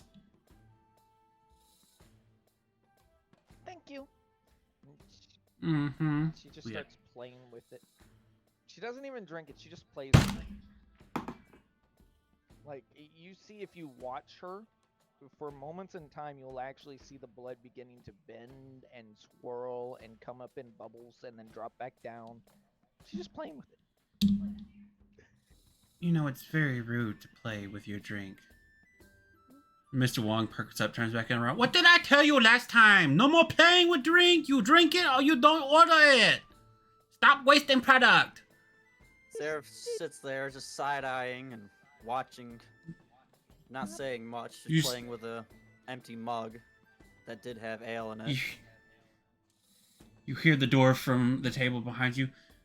Oi! I told you already. Do not waste my product. Not wasting it. It is okay, Jerry. I have this. Seraph looks over his shoulder at the one that hollered, just giving them a glare before looking back at the counter. I'm going to use the blood in the mug to create my 10 bloodberries. Why is it? Well, at least you're being useful with it, okay? Yeah, she is using it. Can't say that she's not. You seem very troubled, Seraph. It's a lot on my mind. Maybe Mr. Wong is good listener. Maybe the great being above will give me answers to your questions that trouble and toil at your mind. I'll keep that in mind. For now, though, I'd like another ale. Of course. Mr. Wong takes your cup and begins to fill it up again. The scene here in the village, everyone's happy. Everyone's going about their normal everyday lives. You know, just another day has come. Another set of jobs. People have done their work. They've come back. People are out attending crops in the fields in the village. You have people over in the cookhouse cooking up food for tonight's feast. You know, being an adventure village, everyone always has it. It's always a big old party at night, so there's always a big feast for food.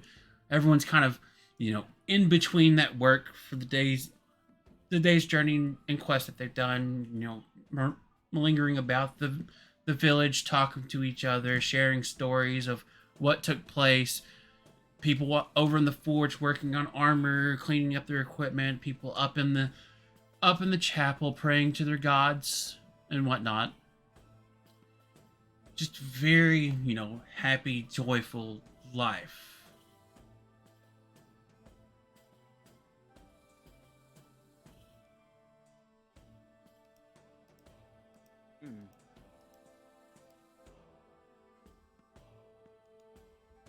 As I'm playing with blood and making the 10 bloodberries, I'm going to like stab a finger into my palm to make a little bead of blood, and I'm gonna make my arcane blood mass. Which there's just like this small bead of blood floating above me now. Seraph, anything that you would like to do? Just waiting for my drink while watching Rena playing with blood. It's still very foreign to me. It still is very odd watching someone cut themselves willingly. So, everyone's going about doing their normal coming and goings. I forgot something over here.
And so if y'all want to just keep talking amongst yourself while I find something that I'm looking for here.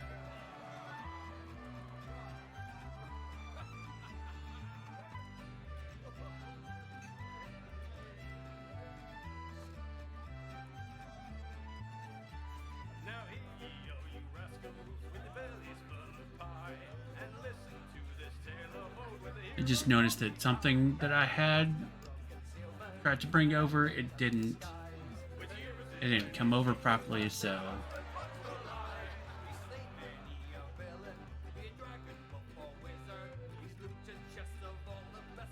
Sitting, watching Rena, just keeping a watchful eye out. Despite us being somewhere safe, I almost never let my guard down.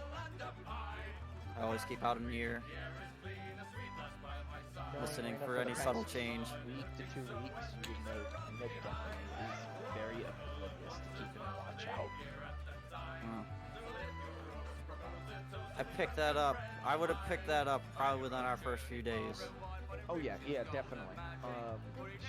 Rena is very unworldly. She doesn't know the world or much about it. all right. So, Mr. Wong turns, and as he goes to set the glass down, the door to the tavern is kicked open, and in the door stands a humanoid wizard, a female wizard, with a very scared, panicked look on her face. And the music almost stops on a dime. I'd spin around. Hey, Sierra, don't just stand there with your mouth gaped wide open. Why don't you say something to us? There's something wrong with the sky. Guy, talking about. All of you need to get out here now.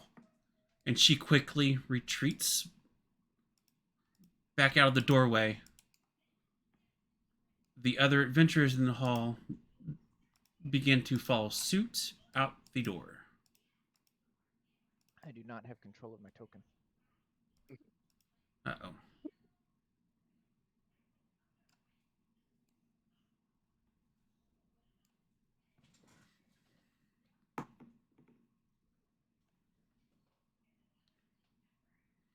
Let me see what is up with that then. I'll wait until we're ready. Well, Shep, do you have control of your token? Can you put your mouse over your token to move it? Yeah, I got the little four-way cross. I can Alright. pick it up and move it around. Alright, good. Okay, what do you have my red bar set at? So your red bar is your AC. Your green bar is your hit points, and your blue bar is your passive wisdom. Okay. So you all know. You have it that way. Okay. Yep. Okay. So We ready?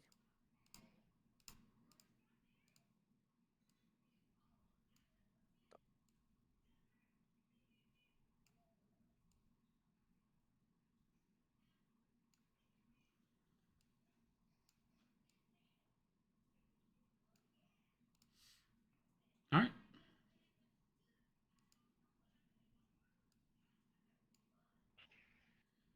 And that has been given. So what is the party going to do? I'm gonna I slowly suppose get up I'm from just- my chair and place my hand on the hilt of my sword, but not draw it. Just have my arm reach behind me before following Rena outside. Rena just doesn't. She's like. She just walks out there like nothing's happening. Also, she get out of the doorway so I can get out. Thank you. So as you come out of the tavern, you look around and everyone in your vicinity is all looking up towards the sky. If everyone could give me a perception check. Stand by. But what if I don't want to? Because my perception sucks. Wait, how do I do that again? On your character sheet, just you should see the skills tab right next to your stat modifiers. And then you should see like acrobatics, animal handling, so on and so on down there. Just go to where it says click on perception and perception. click on it. Yep. See, I told you. Raina just looks around at everyone looking up, like, what? What's going on? What? No, then I get distracted by Um, the blood that's circling over my head. Ooh.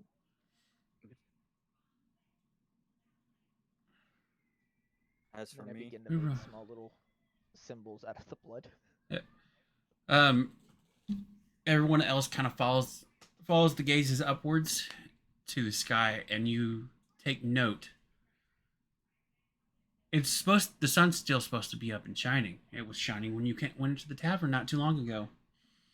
You come out, and almost an aurora fills the sky.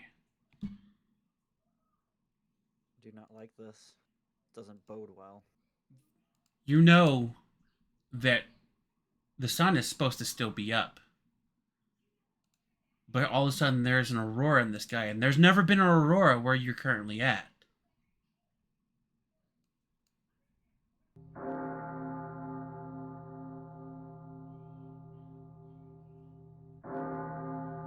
Ominous bells begin to toll. But there are no bells nearby where you're at.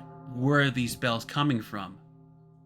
I'd slowly draw the sword from behind my back, holding it in a ready stance, looking around cautiously, listening for any changes. Sounds and time begin to almost slow down. You take a closer look at the sky, and you see a crack begin to form in the sky. It splits open all at once in a smooth, almost unnatural way. And you see shadows begin to pour from the sky What is that? and come down and landing before your feet. Ladies and gentlemen, boys and girls of all ages, roll initiative. As beings begin to emerge from the clouds of smoke that land before your feet, all coming out at once, all ready to fight. Hey, Meat Shield, welcome. Yes, it's Roll20.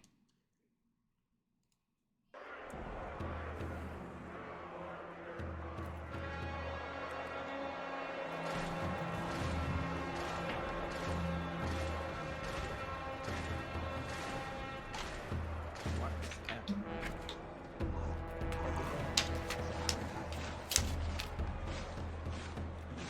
All right, so if I thought I did, I pulled it from your sheet, so Don't worry, I'll fix it after game. we'll fix it after the game. So if someone wants to roll the initiatives for Mr. Wong and for Zira, Looks like the squirrel's got that. all right. Damn. So who was that? That is Zonto. Holy shit. And I need to get with you after the game so I can get that macro for Help. the initiative order. Should have it. So Badger, on your right side of the or left side of the screen, you should see something that has there. Ah, Whoa. there we What the go. hell is that? They changed the Turn-based. the logo. All right. Of course I'm last. So I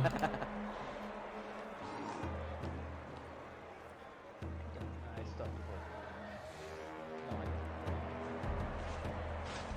No, I rolled 271.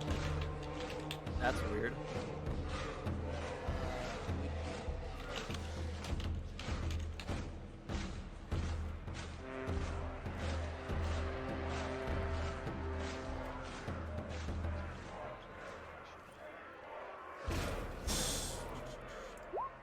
It's always something. Better that than other stuff that has happened before. All right, so I'll just roll again for her and then reset the thing here like this. 8, 7, 8, I don't like that song. Let's do that one.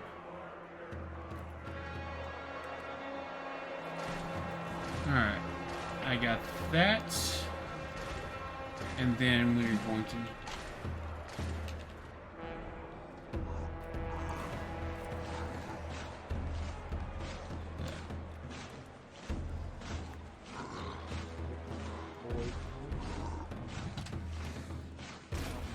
Noticed all the void creatures in your companion.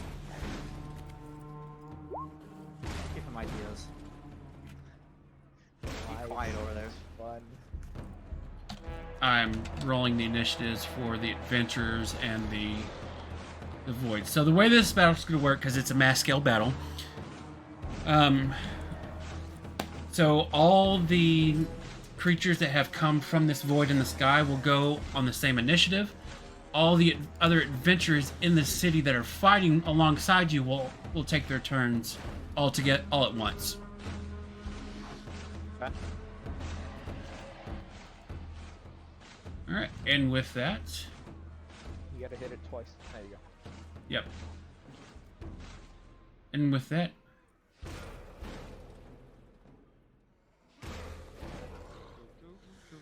Zontera is first. Whoever wants to control Zontera.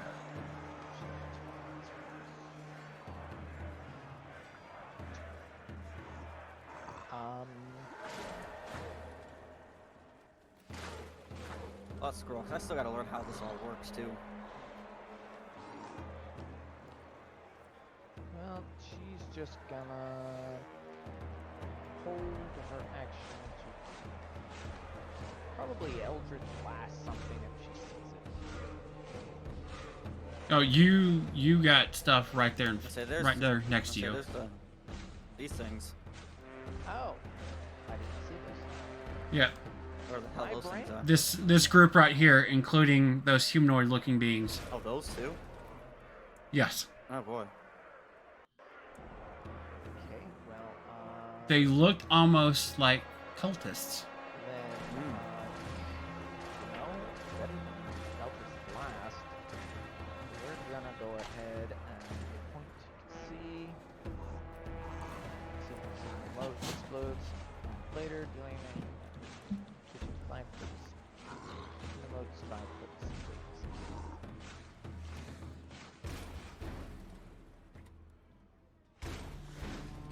All right. Before she goes, I need check something real fast. All right. I need everyone to give me Oh boy. No, 1, no. 2,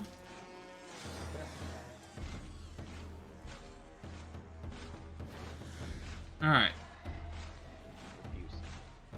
Sudag, you need to do 3 Constitution saving throws. Everyone else does 2.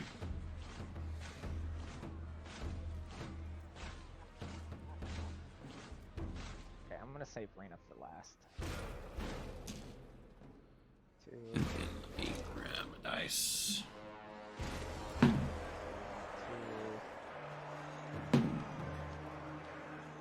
And 2, 3.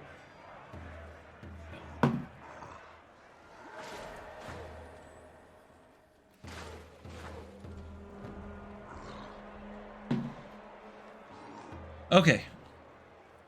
First 2 are for Wong, second 2 are for Zahn, and last 2 All right. So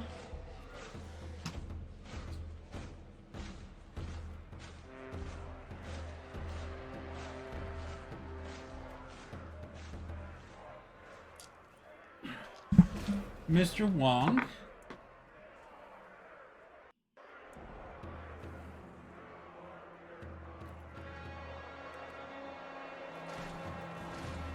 take 7 points of radiant damage as you see his life force get sucked out of him and transfers into 2 of these beings. The hell?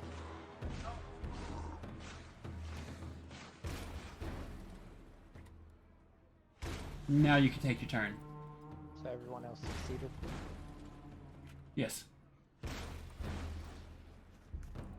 So Wong failed twice. Yes. Damn. Did Seraph not fail at that 7? Oh, did they roll 7? Yes. That 7 is... The 7 and 11 are fail, so Seraph takes... Sorry, Seraph. Fuck you, asshole. Open your goddamn mouth, you prick. 6 points of damage as you see life essence comes absorbed out of their body. Just FYI, Seraph, I am a rules lawyer in both. Yeah, Meat Shield, I've been playing for like 13 years, and I'm a dungeon master. This is my homebrew campaign. Gotta fucking say something, huh? Let him look it over. Say something on us all day long, but I'll say something on Badger all day long too. Prick. Wait, so I need to change it, or are you gonna change it, Badger? Health you should be keeping track of. I didn't want to touch nothing without. No, so if you click on your token and click on the green bubble, you can do just type in minus and then whatever damage he told you, and then hit enter, and it'll do the auto calculation for you. I'm so used to playing with my API that I don't have to worry about actually keeping track of numbers so much. I can -2. ask people.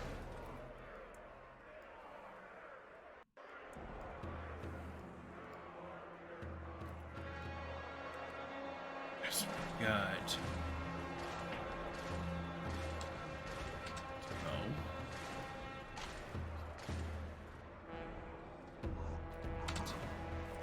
Alright, you can take your text now. Uh-huh. Well, yeah, that just changed. Why? No more damage for her. For who?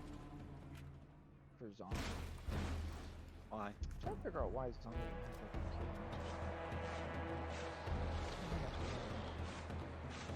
So how do you attack stuff?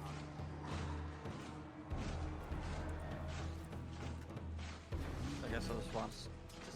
I'm last in the queue. Yeah. Fuck. So, That's good. Because I get to watch.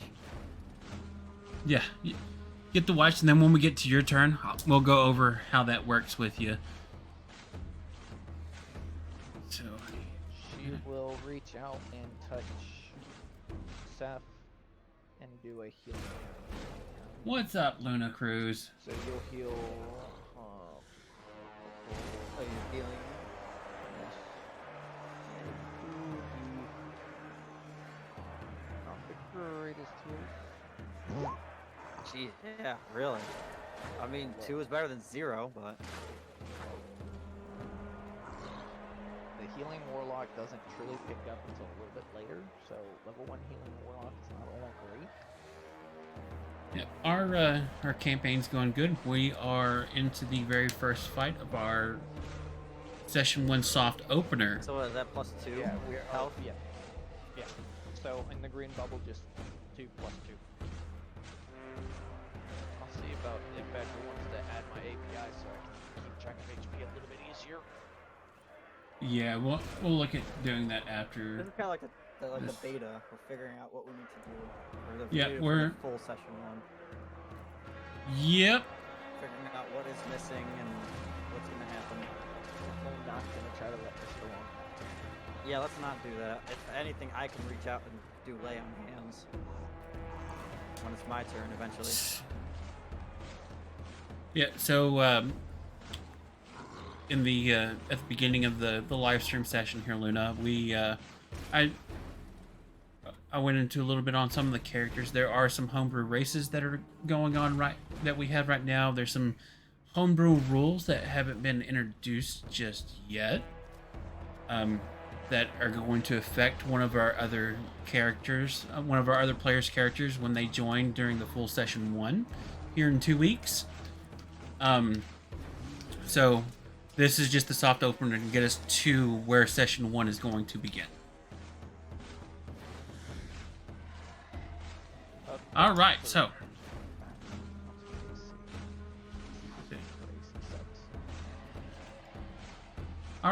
the adventurers.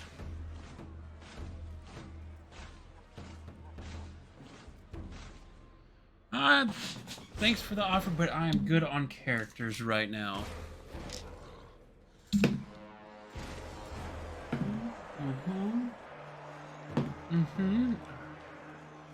So there is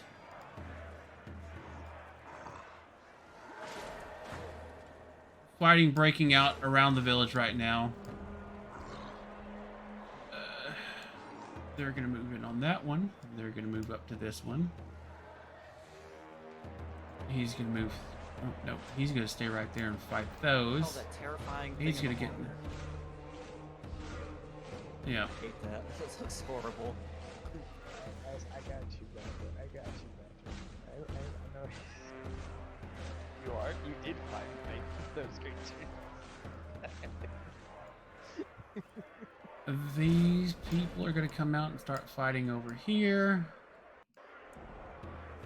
They're gonna get into the fight here. They're fighting over here. This guy's gonna come over there. All right. So our tribal warrior is gonna move in on these cultists. You're going to attack with a spear.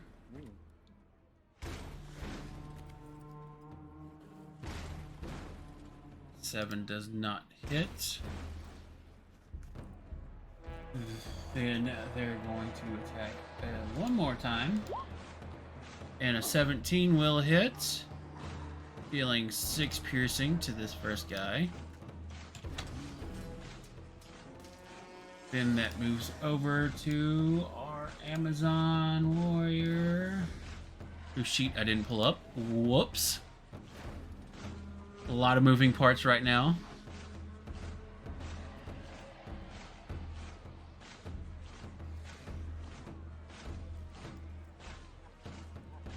Alright, they're going to come down. And they're going to swing at the void monster. They're first going to rage. And then they're going to take a two short sword attacks. Oh, looky there. They're going to hit both times on that thing. For an 8 and a 5.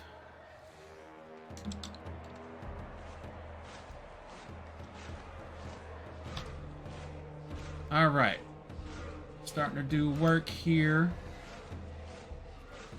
Our wizard being face first with this thing.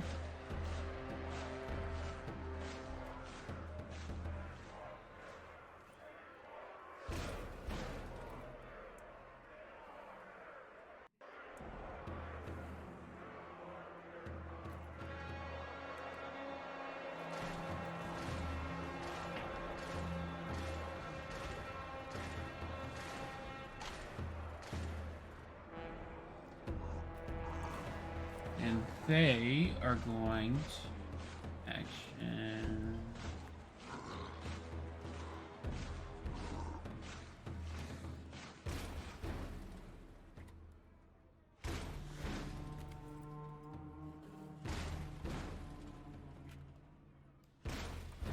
See.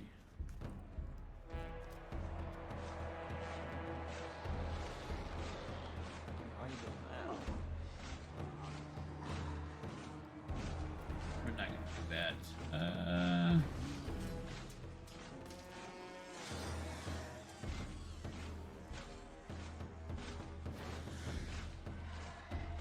they are going to just melee attack this void monster in front of them for a nat 20 Damn.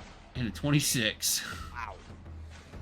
You see them reach out with their hand, and an almost archaic weapon appears in their hand, and they slash down. There's an explosion of magic. Holy. Cold. Whoa. Wow. Who did that? Is that the purple And lady? yes, Oh my god. you see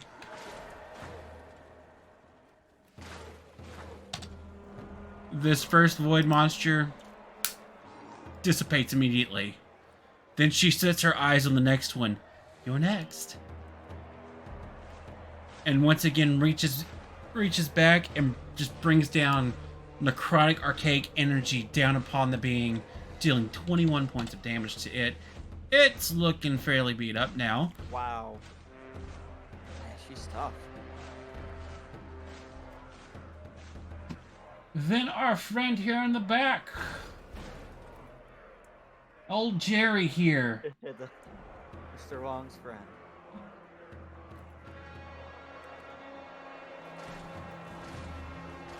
He's going to look over at your party, and he will cast at 2nd level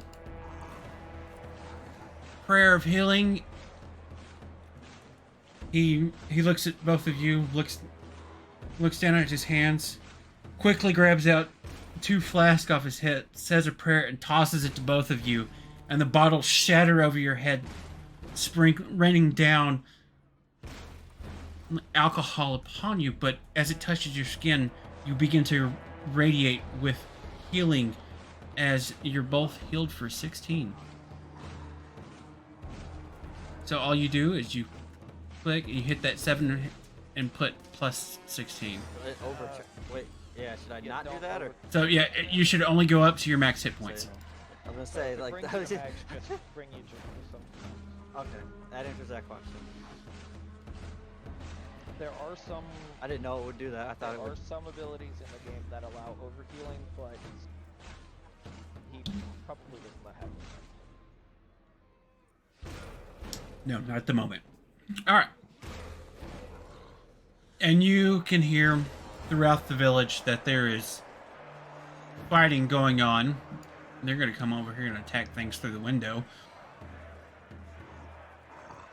You can hear just sounds of battle carrying out throughout the village, echoing off the walls of the buildings. Now, time for the void creatures to start their attack. So, this creature, let's see, he has... Those creatures, because if I know the ability that you use at the very beginning of the initiative, those are the ability to bring the aura correctly is only supposed to be used on their turn, not at the beginning of the round. So if you're doing it where they got that off before the combat began, then they should get it again. These things are deadly just because of the fact that once they have 2 hit point pools. I don't know if you truly read that creature through and through. I did. Okay. I did. Yeah. I was about to say. Sorry. Why'd you let the DM, damn it? No, because he did it out of. Yeah. He did something that I wasn't. So- expecting, and that was so at the very beginning of the initiative. The way it worked is they just appeared out of nowhere right before you, so they technically it was a surprise round, so they immediately got an attack off right at the beginning. Yeah, They let the void creatures get... So that's what. I was like, wait, what? Yeah. So, because, they just appeared out of black smoke in front of all of you as you were all standing up gaping at the sky. That's why I was looking around too with my sword out. So. Just as they appeared. So, once again, I need everyone to give me... let's see here. Another Constitution. So... Our SMR only needs to do 1 con save. Shep, you only have to do 1 con. Everyone else does 2. Hey. Hopefully that's good.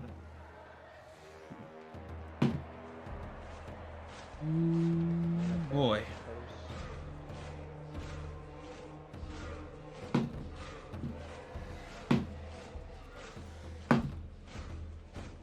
Okay. Mr. Wong probably did his. Not that far, but enough for him. Okay, we're only taking one. Damn. And zip. It's on for. Okay. The 8, 9, anything below 13 failed. Oh, I'm safe. So Wong takes 1, Marina takes 2. Alright. Ah, Marina. Let me grab some. Say, sounds like Rena might die on the first fight. So, Really hope not.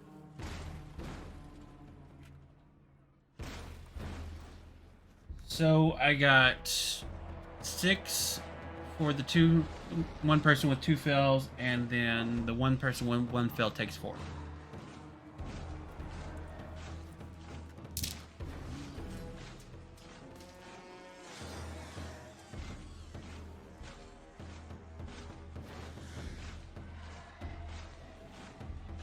And now,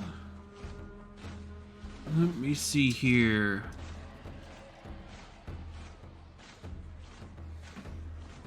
Now, evens or odds?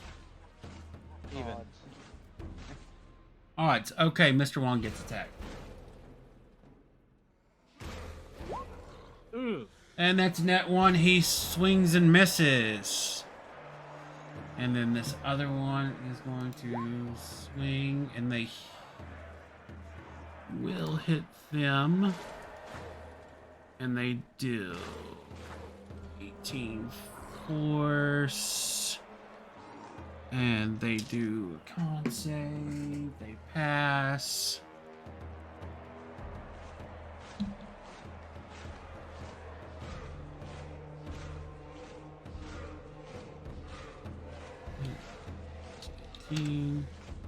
All right, the Amazon Warrior is looking pretty beat up. And now that is those creatures' turns. Now we get to the people that were thought to be part of your group. But these guys? Yeah. So this one's gonna come up here and attack Mr. Wong.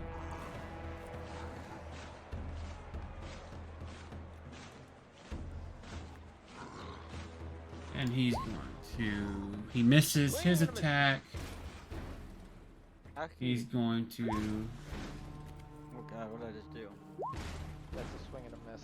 try to tusk attack Mr. Wong. AC is not set up. And he correctly. misses. Fixing Mr. Wong's skill shooter, not theirs. His AC is 17. Alright, then the other one's going to attack them. That's the hit. -6, and now that, and that's a hit as well. Make me make Mr. Wong the way of the tentacle. And this adventurer goes down. Oh no! The Amazon Warrior gets attacked. It misses that. And it misses on, or it hits on the tusk. You take 5.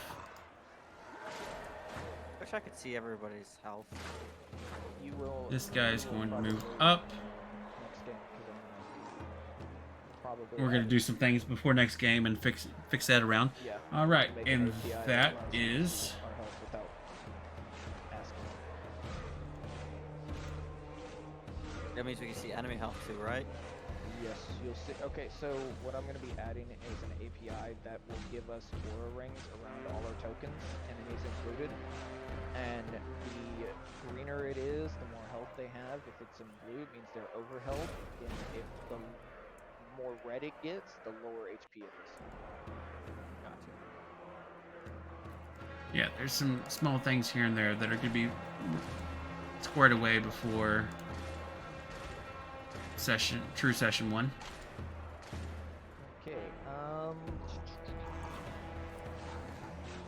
this is gonna be funny because a level 1 should not have this kind of power. The power. Okay, hold on. I'm gonna check the spell before I use it. Because I can't Good use idea. it with something with this, I believe. Let me see.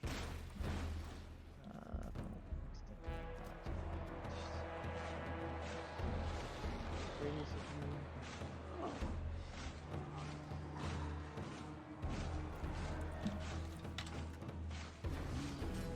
Ow. It is what I thought it was. Good. Good. Okay. I have a halberd.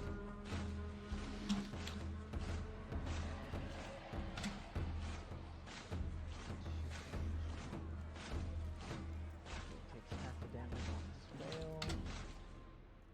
Okay.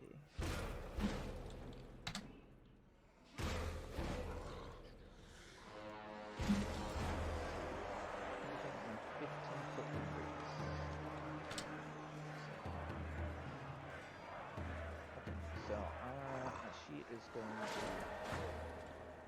move here. Hellos. Hellos, everybody. Have fun with my blood. And I'm going to blood boil. It's not set up correctly, so I will be doing the damage separate.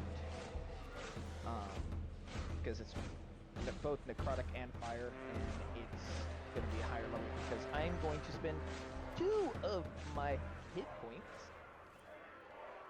And I'm going to activate my Sanguine Supplementer ability, or Excavator, which whenever I do a spell, I can upcast it into a higher level without actually using a higher level spell slot, at the cost of my hit points. I can only do it up to 1 level higher. So, I lose 2 hit points. And everyone within a 15-foot, excluding those that I choose to exclude. So only these guys right here are being attacked. All right. It is a Constitution saving throw. All right. So our first guy, DC is 14. he fails. The second one, he fails. And then we go to this guy. And then Whoa. one passes, Whoa. the other passes, one fails. Okay. So I'm just gonna roll everything right now. That's 2d8 necrotic, so 4 necrotic. So anything that failed takes 4, anything that succeeded takes half that. And then an additional 10 fire damage, as their blood literally rots and burns at the same time.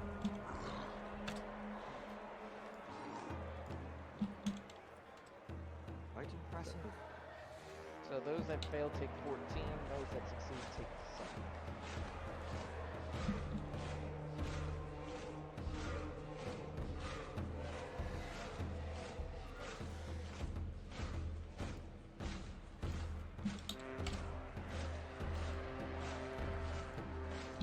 Yeah, I think that's fine.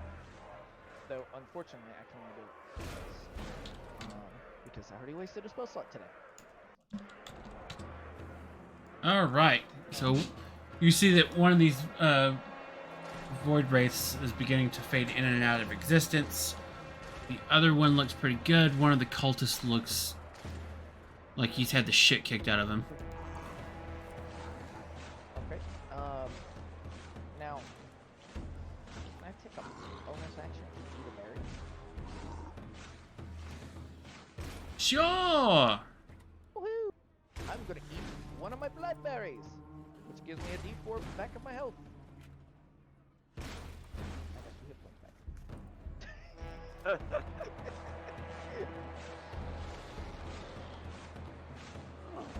Yeah. That's it. Okay, Mr. Wong.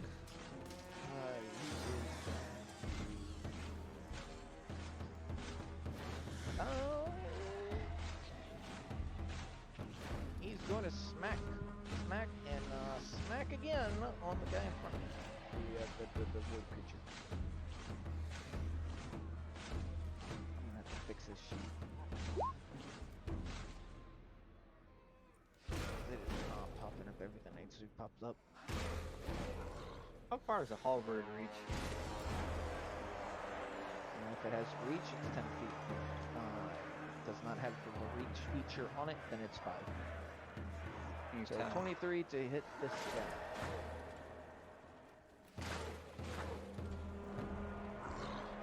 Yeah. That's it. 23 to hit him. Yes. Okay, for 6 bludgeoning. And if he's still up, bonus action. Swing again! Yep. His appearance is fading quickly. Section. Punch! Oh, unless we're doing flanking. Are we doing flanking? Him? Yes. Okay, then that would be a 23 and a nat 1 for the first strike, and a 16 for the second. Alright, 16 hits. 5 points of poison.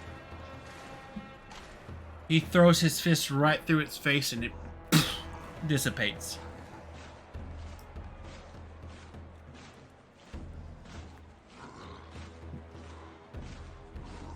Anything else from Mr. Wong?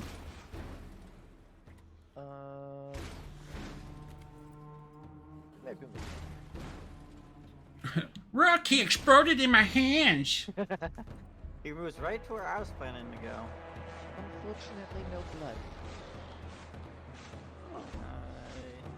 Because I've got 35. I can move there. Hey, it's my turn finally. It's your turn, and yeah, there's like a hedge, so you can still go in So that I'd walk space. around it. Yeah, the hedge is more. It's like a half hedge, so it's more towards like the line, so you can stand in one of those 2 squares. Okay, so now explain to me how this attacking works. I have no idea. All right, so you'll move within range. Yep. And then on your character sheet, you'll see. Let me open your character sheet so I can go over this with you here. So I've got it open as well, looking at it. So what are you going to use to attack? What am I going to use? I'm Yes. going to use my halberd.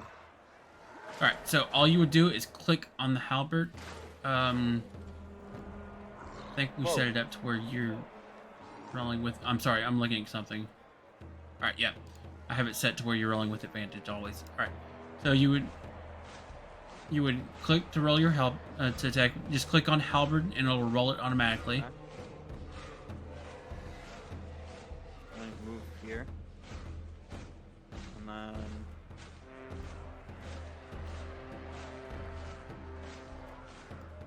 And so How does it work? Do you take the higher one? you are not flanking. So flanking would be if you were like right here with Mr. Wong, Where? Oh, right there. So, the way flanking is that's flanking. That is flanking right there. See how it goes into an X right through it? Anytime Yeah. you have a line that goes straight through it like that, you get flanking. Just like that. For bigger creatures, it's a little bit more complex. but it's essentially side to side, up to down, diagonal to diagonal, and it has to go through the whole creature state. It cannot be like this. See how it doesn't even touch the creature? So it's not flanking. Yeah, so this Yep. would not be. So No, I still have to. I'll learn more after this. Yeah, I'll- intro. I will go let you go back to your move, so you can continue moving with your speed and then attack again. Don't worry, we will teach you all that you need to. Wait, what do I? So if you want to continue moving into the range where you attack, I'll let you roll Oh, again. that's not in range. No, I'm saying if you want to move into a range where you can roll with advantage for your attack. Oh, I'll from, let you like, do that. there. So I'd have to jump that wall. Yeah. Yeah, there's a wall there. Oh. So So I moved 10 because I have You're- 35, right? That's the speed yeah, is the movement. so that's a small wall. So you can either go back and use your movement to move somewhere else, or you can take this attack. So I can jump over it and move to, like, here, right? Yes, I'll do that. it's like a half wall. So How do I do the thing like where you guys like moving along the line? you hold your token and you right click. Oh. Wait, and you right click? Oh, it didn't do it. I'm just Yeah, trying to you figure out have how to to- go. So if Hold with your left mouse and then right click on the squares that you need to. Oh. On the like where I want to go to. Yep. Okay. Don't Still drop your learn. token. Don't drop your tokens. Like, hold all right, your so token. roll your attack again.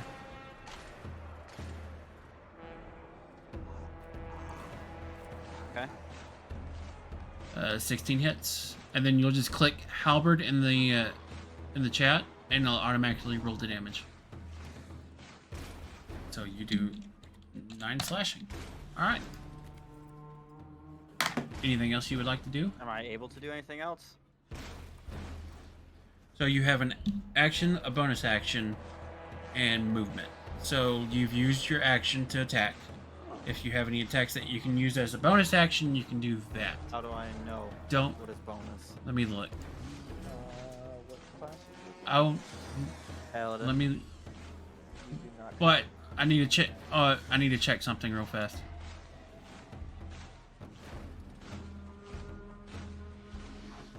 The only real Yeah, bonus no. actions paladins get are their spells. And They then don't have very any. Oh, I was- very few get features that they can use as bonus. Yeah, I was double checking his something he gets with his race. So I guess there's nothing I can really do then.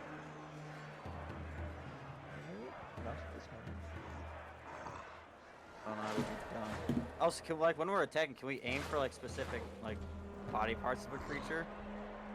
Like if we wanted to attempt to dismember them or something like that. You can try, but you would have to roll a natural 20.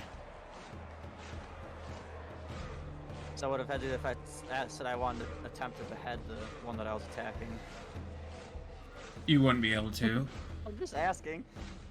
Yeah, you wouldn't be unless the damage you do does would kill him. Then you would be able to. Gotcha. That's the shitty part. I don't know how much health he has. I don't know what I'm attacking, if he's full or not, or... All right. Back to the top. It is interrogating.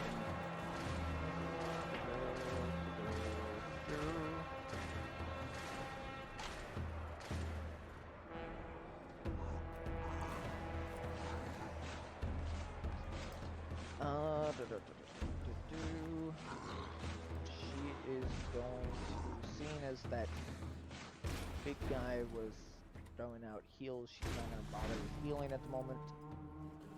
She is, however, going to help try to keep the squishy little blood mage alive by giving her a little bit more haste.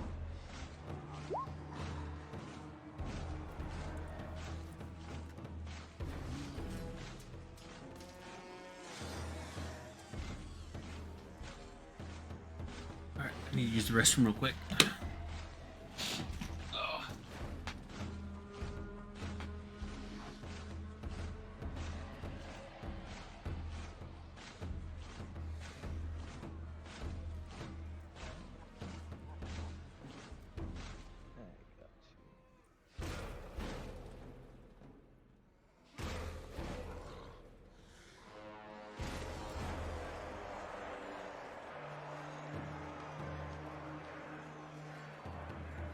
didn't have the music. Okay.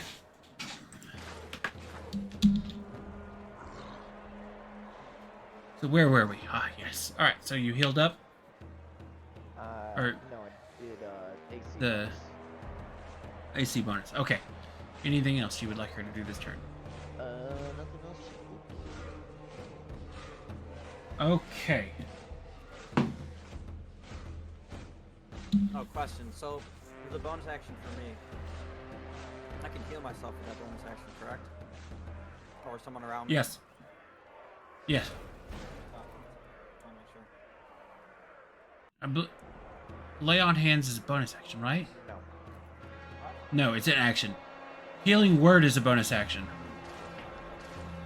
Lay on hands is an action to use. Somebody roll a 1d20. You can roll it if you want. Roll. It's up to you. Okay. Oof. That's probably bad for whoever I just rolled for.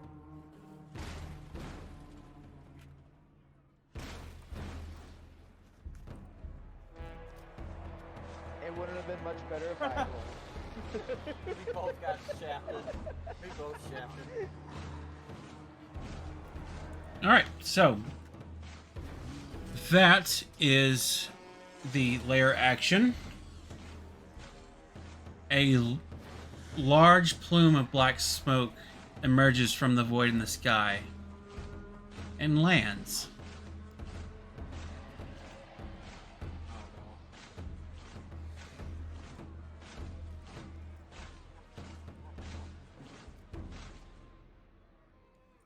Right here.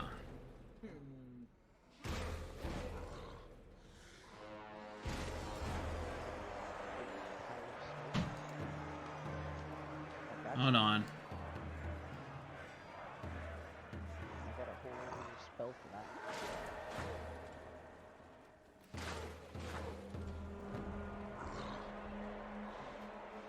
Come on. Nope. Is it a monster?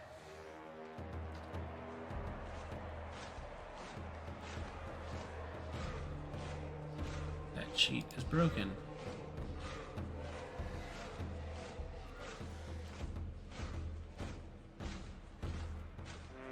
Let me try this again.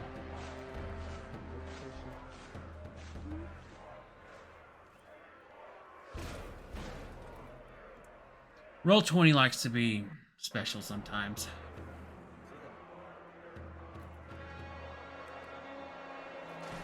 Cool check. Can't see my character, so wait for sheet is safe. That's it. Can't see my character,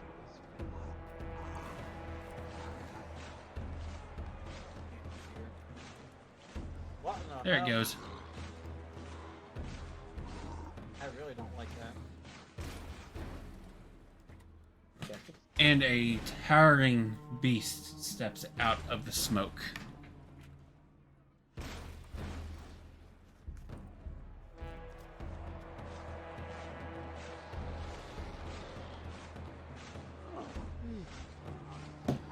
Jerry just turns and looks up and goes,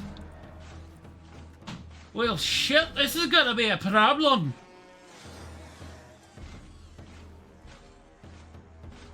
And that is the adventurous turn. From behind here. You see a humanoid run up and say, "Fear not, for we are adventurers, and if we band together this day, we will have the day."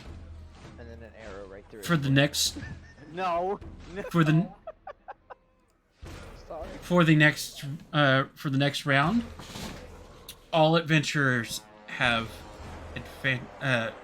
resistance to all damage. Ooh. A nice little Rallying. ability of a raid cleric.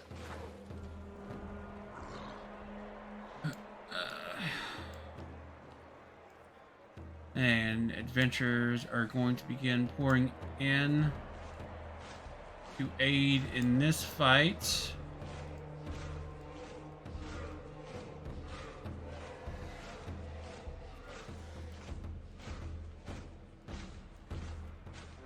and the other fights around.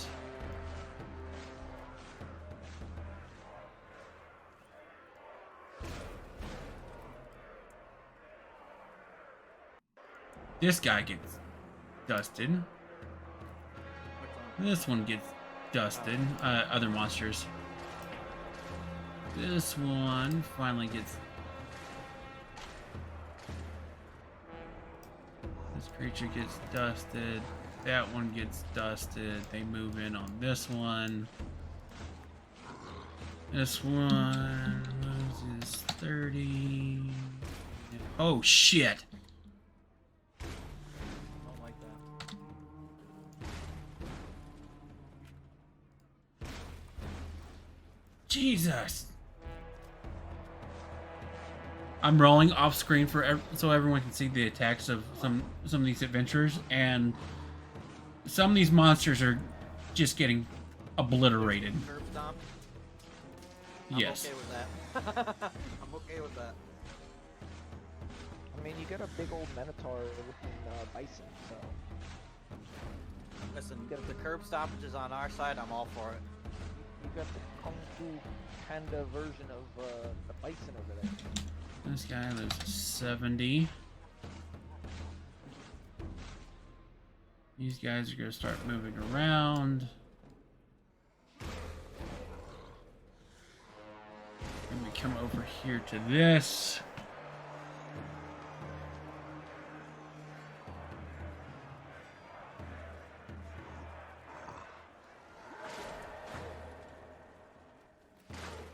And we go to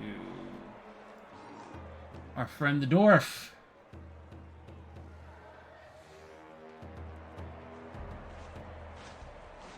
Is going to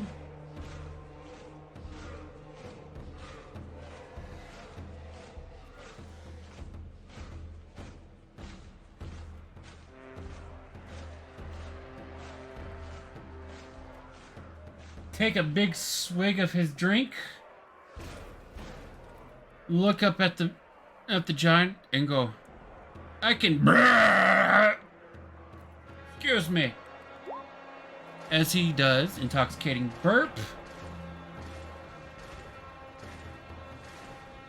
They make a Constitution saving throw. Oh my. Barely. They just pass. Well, I'm out of ideas. He looks over at the other female caster that's here. And she is going to...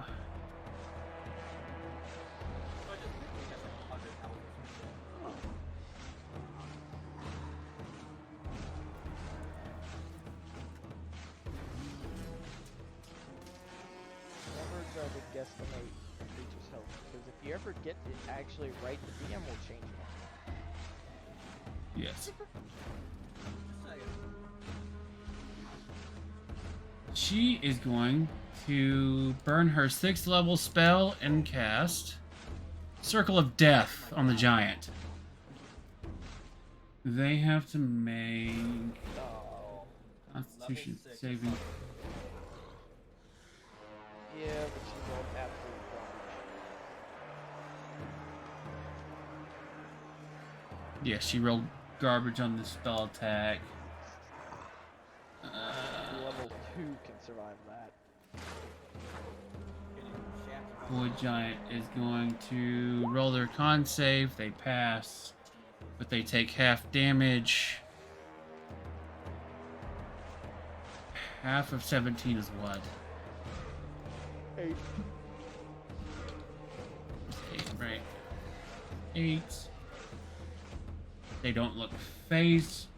She gets all upset about it and will use her bonus action and summon undead. The ground begins to tear open as 5 skeletal warriors begin to appear from the ground.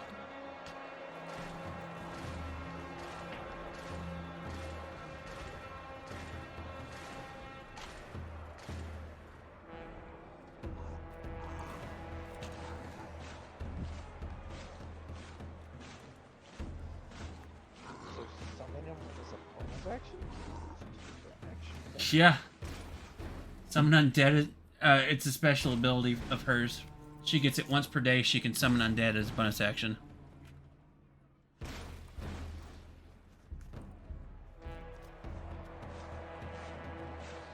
And she... You see her whisper something. And you see...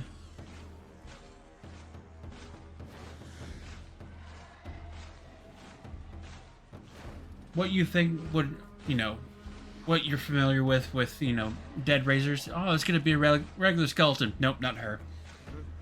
You see 5 different types of skeletons come emerging from the ground.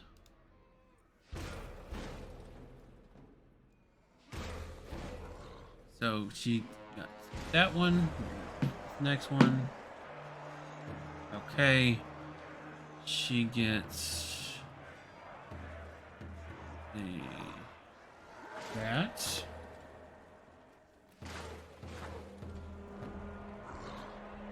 And let's see. Oh boy. Sounded good. Well, this will help.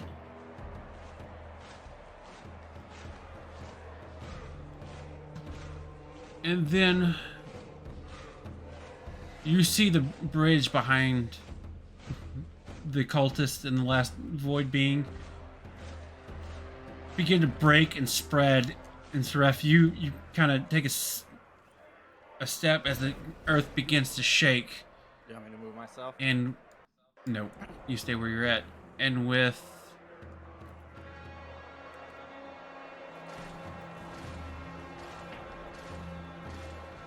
the last 3 spots of her 5 summoned, you see 3 sets of skeletons come out and begin to form up. Oh. And they form into a skeletal giant. Oh my. I'd stare at it somewhat amazed before turning my eyes back to the battle at hand. And she just goes, "Children, do mommy's bidding." And they each turn to the 2 skeletons up by the giant will turn to the giant and begin to attack it.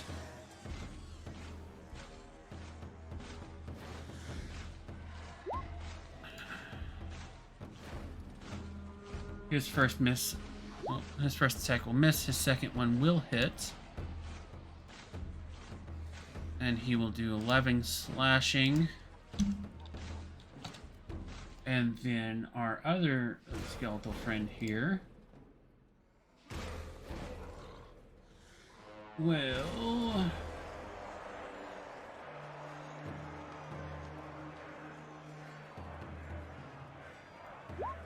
attack.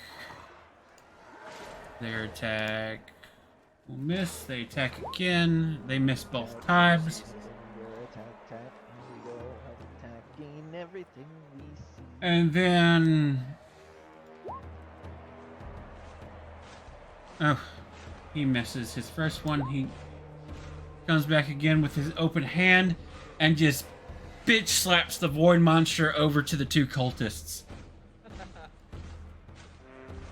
Each of them taking 14. Wow. What's the health like for the one that I attacked? The cultist. He looks roughed up. One of the cultists, the last cultist in line, gets thrown against a rock and just splatters. Turns into pink mist.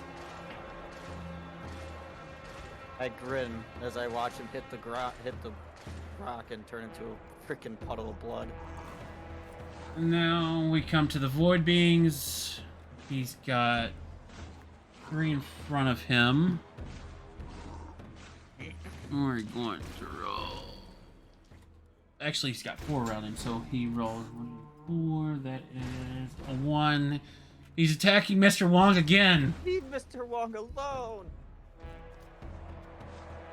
Everyone needs to make a con saving throw. Quit taking my life. It's mine to use, not yours. It's my life, and I need it now.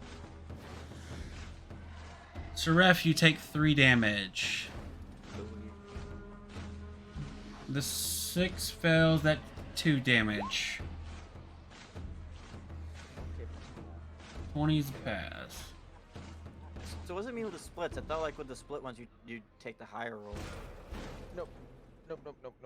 On your sheet, you need to be on. I think. Well, I have it set to always roll with advantage because I use either it as advantage or as disadvantage. Yeah. But if you look at my sheet, you can roll advantage, normal, disadvantage.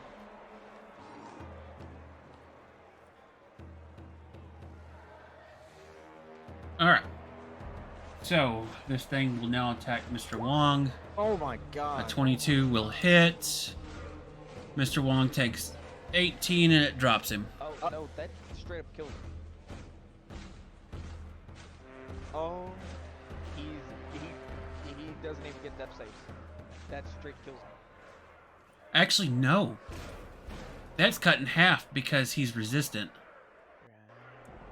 Everyone's resistant to all types of damage because of the raid cleric. Wait, so All allies have take half damage. He's just dropped. Except for the draining aura does not count towards that. If it's an attack of some sorts, the half damage counts, but the draining aura does not count for the half damage or the. for the half damage. So that the draining aura is full damage. Everything else is half. If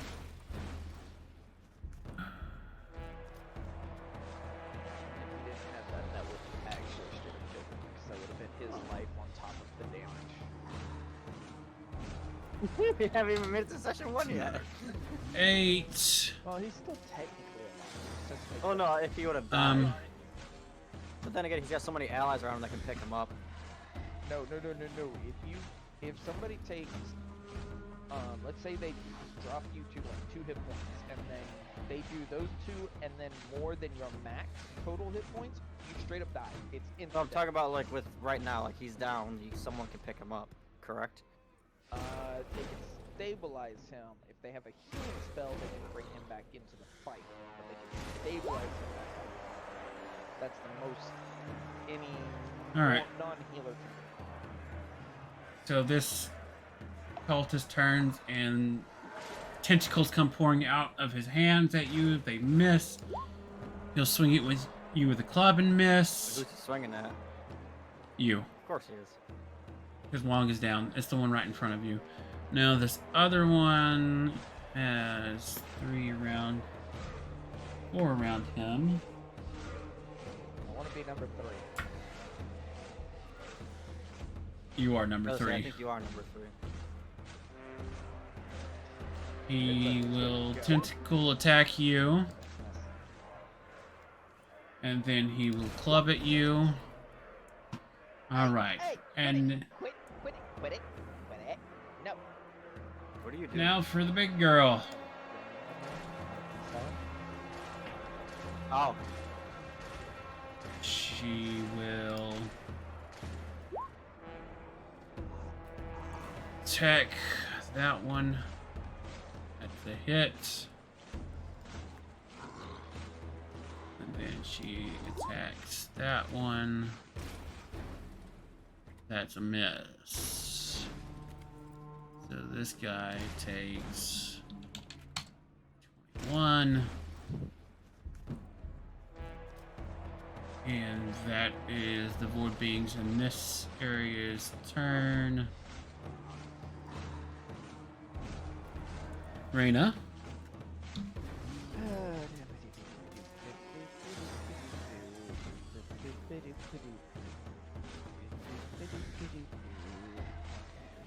More first level spells. But I say.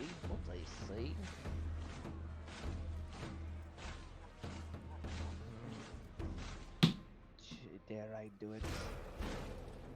Kill, kill, kill. Very well, you said kill. I'm going to do Sanguine Wave. Everything within 15 feet forward of me. 15-foot wide slash that goes 15 feet forward. So unfortunately, you say kill, kill, kill. You happen to be in the way of it.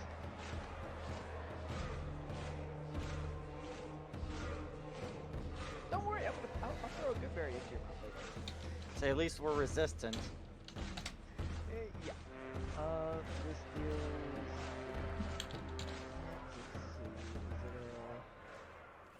Did it do with saving throw or anything like that? So maybe I don't take Any damage. target within the path of the wave can attempt a dexterity saving throw to dodge it.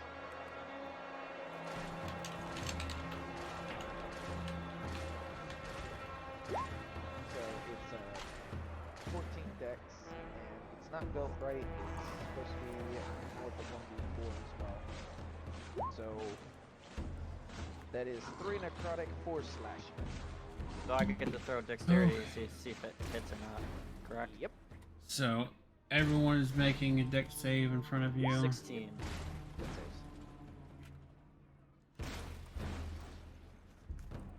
So you may. Succeed, you take Perfect. I look at you and I shake my head.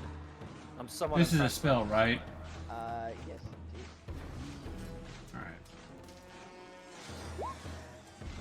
All right, the giant pass. The skeletal giant passes. Yeah, it's not training. I have a lot of abilities that would not work on that. One cultist. So he is a skeleton. He doesn't really have a lot of blood in him. That cultist passes. Oh, great. I can see where this is going. That one fails. And then Void Wraith.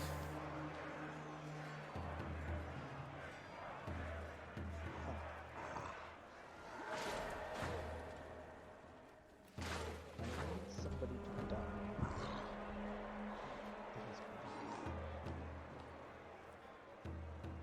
We get to kill one.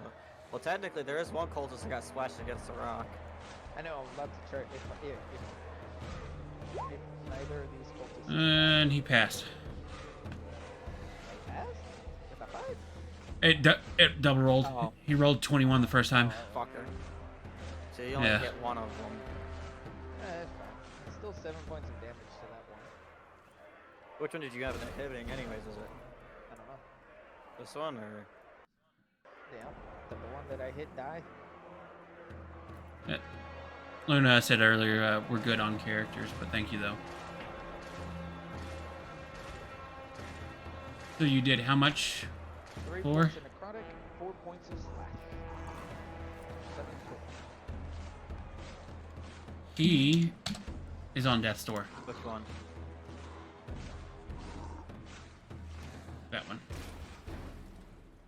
Well, the good thing cantrips can be used is because they're non-level spells.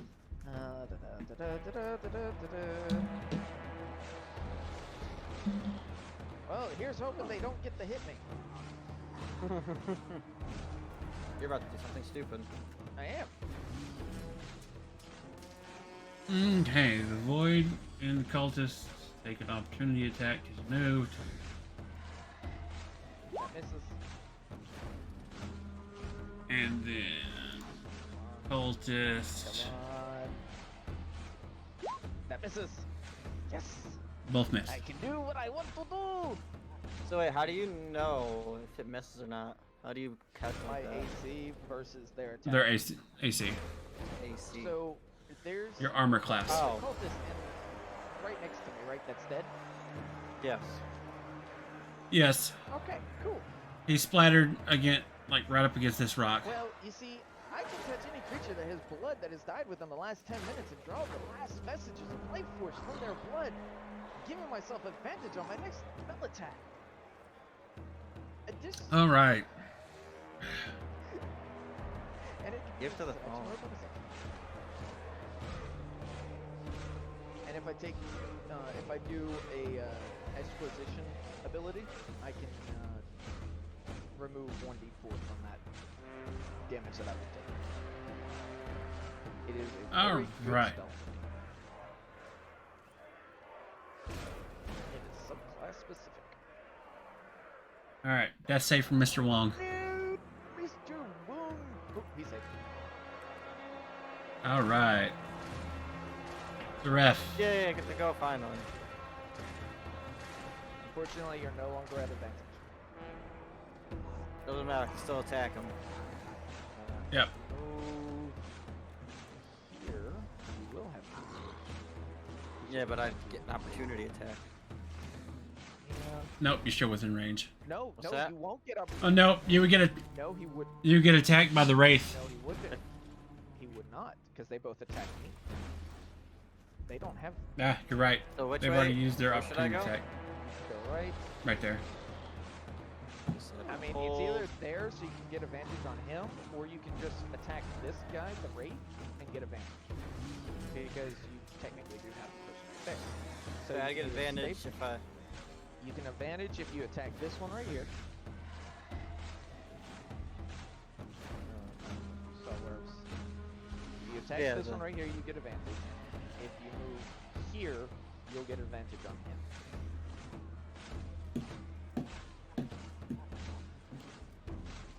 And his ability is a pain in the ass. Trust me when I say that he needs to die. I don't know how to do the right click thing. Oh, you're I fine. tried it, it didn't work. Yeah. I'll teach you.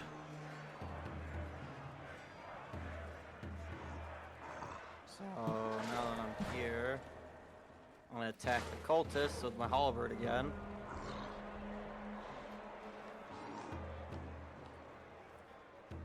And 18 hits. For 11 slashing. He's on death's door. I want to decapitate him if I get the chance. Wait, I got a bonus action. Could I? Hold on. Oh no, I don't have anything I could do. Because lay on hands is a action, correct? Yep. And unfortunately, I didn't think ahead to give you berries. You fucker. You can't throw those very far, can you? Actually, I can. What does Divine Sense do? Actually, I'll look it up while we're doing this. Zontara's turn. She is going to.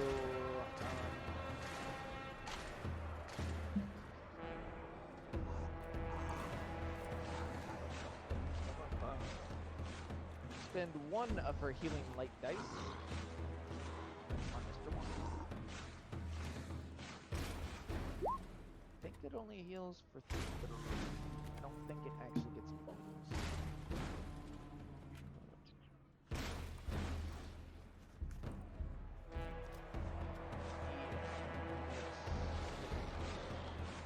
Yeah, so it's just a d6. 20.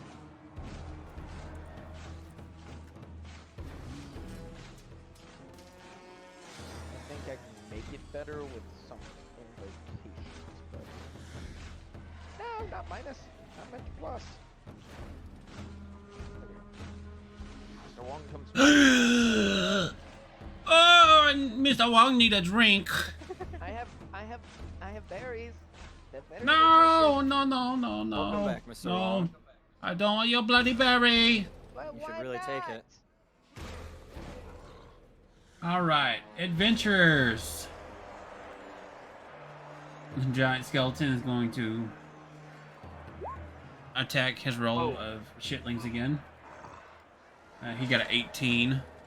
Oh, didn't you get a 19? I still had roll with advantage turned on. Oh.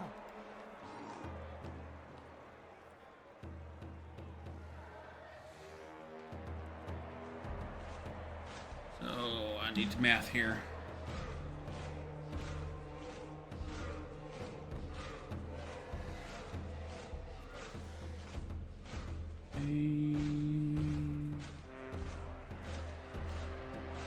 Okay. This cultist is Gets smacked into pink mist against the void. He is now at 9 hit points. Ooh, this thing. And he's going to attack again. The void monster dissipates. The last cultist dies. The skeleton, this giant skeleton, has just mopped the floor with those guys back there. If he wasn't, I would have next turn. So no more void cultists, no more void wraith. Now we look at the other adventurers here. That guy dies. That guy dies. That guy dies. And you hear a large clusterfuck of people running towards your fight now. The giant will move here. And then we go down the line here.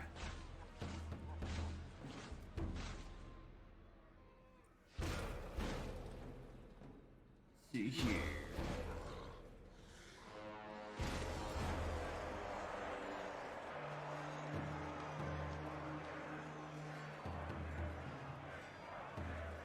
So he is going to cast Aura of Vitality.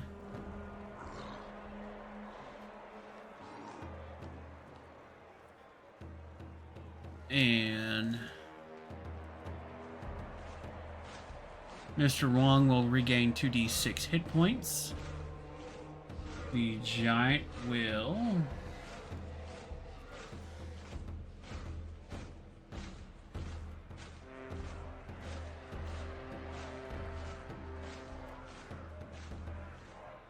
oh, I don't know why it has a DC 15 on it. Right.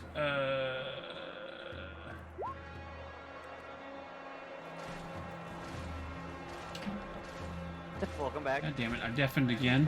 Hello, gang. You know, I think with this game you might need to adjust I have a hotkey somewhere. Buying some your stuff. hotkey to something else. Oh my god, the fucking adventures in Alright, town have been Tribal wiping the Warrior. map. Oh my god, they steamrolled everything up there. Oh my god. Yeah. What happens Shit. when you're in a high-level fight with low-level characters? Absolutely. Shit gets Everyone's team. It's more like small individual fights, so there's more team ups going on. They two-handed spear attack the giant. That hits. They deal 7 piercing damage to the giant. Still looking good, rocking and rolling. Down the line we go. Next up is our necromancer wizard. So the thing is, if the necromancer dies, do her summons disappear as well, or? Yes. Yes. Oh. Which one's the necromancer? This one? Nope. No, No, that one. that one. She shall. Sells she source at the seashell? Yep. Yes. We both go. Yep. People really don't know is there really undead seashells. And they're just biding their time. She's going to arcane burst on him, Whoa. on the giant. Whoa. 31 necrotic. Fuck yeah. He reaches back and swings again for 25 will hit for 34. Now that she has her children on the field, she's just gonna go at this thing. The Amazonian. Miss. Hit. The 7 piercing.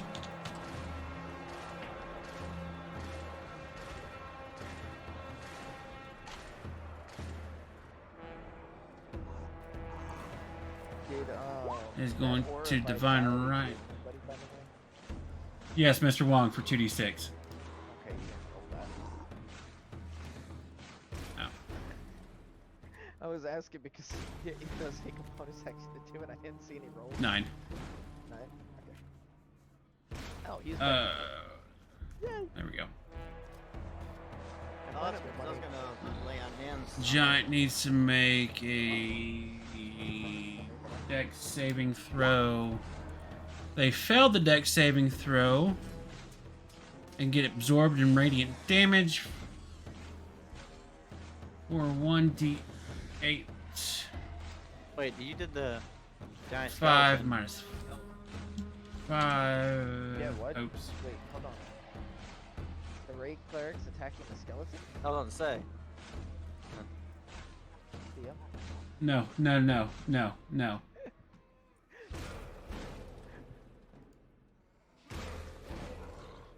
Where the hell is the character sheet for this witch? Oh, there she is. Oh, it doesn't matter. It would have been. It was for the giant, not the giant skeleton. They have the same modifier, so It would have been the same thing. We'll say. it wouldn't. Yeah. What I'm saying is it would have been the same thing.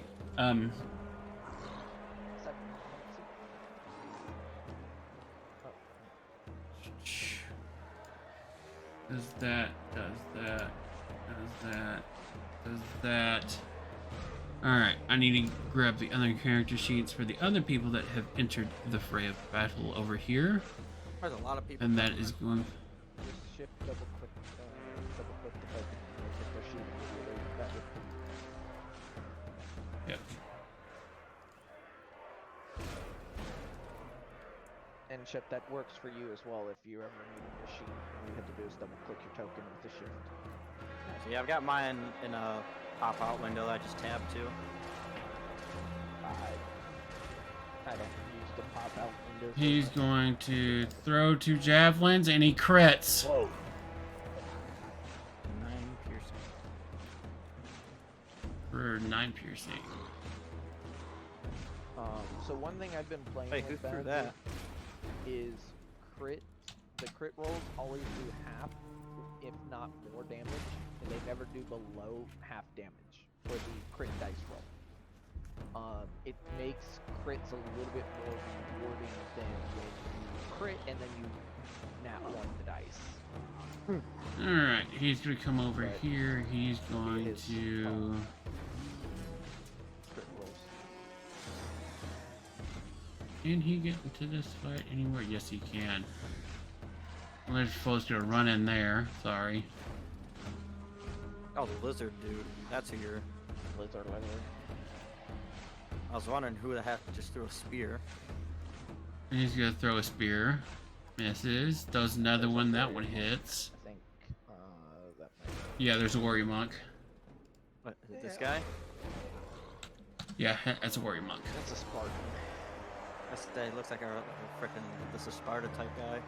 Yeah, he's a warrior monk from a different module. Take out. I'm gonna get rid of these sheets now. I totally forgot about the shift thing. You're welcome. What, shift left click? Is that what you said? Yeah, shift double click.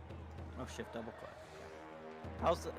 While he's doing that, can you explain to me how you do the moving thing? Because I tried it and it didn't work. You said you So- hold left click. Yep, hold left click and then just click the right. Don't let go of your left click. Yeah, it did that. And you said click on the scroll I wanted to go to, and then it just dropped it there. It didn't do the whole moving animation thing. Are you still holding the left click? Yeah.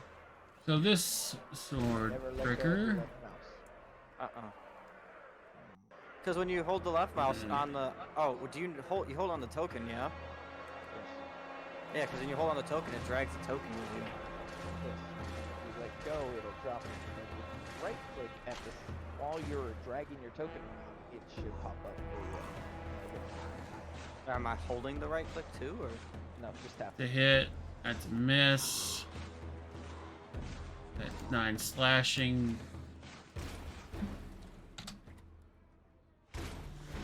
And then flaming skeleton will attack. Do it right, you can do this. Watching my token. That's a miss. That's a hit.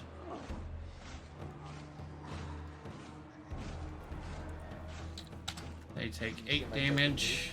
This No. giant is looking pretty No. beat up. Did not. Are you talking about this one? Because this one stayed right here. So now it's the Void Giant's turn.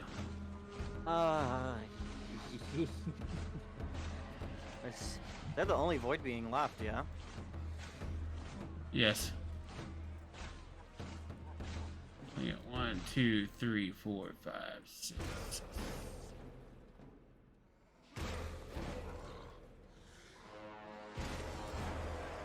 We're going to roll to see who they're going to attack.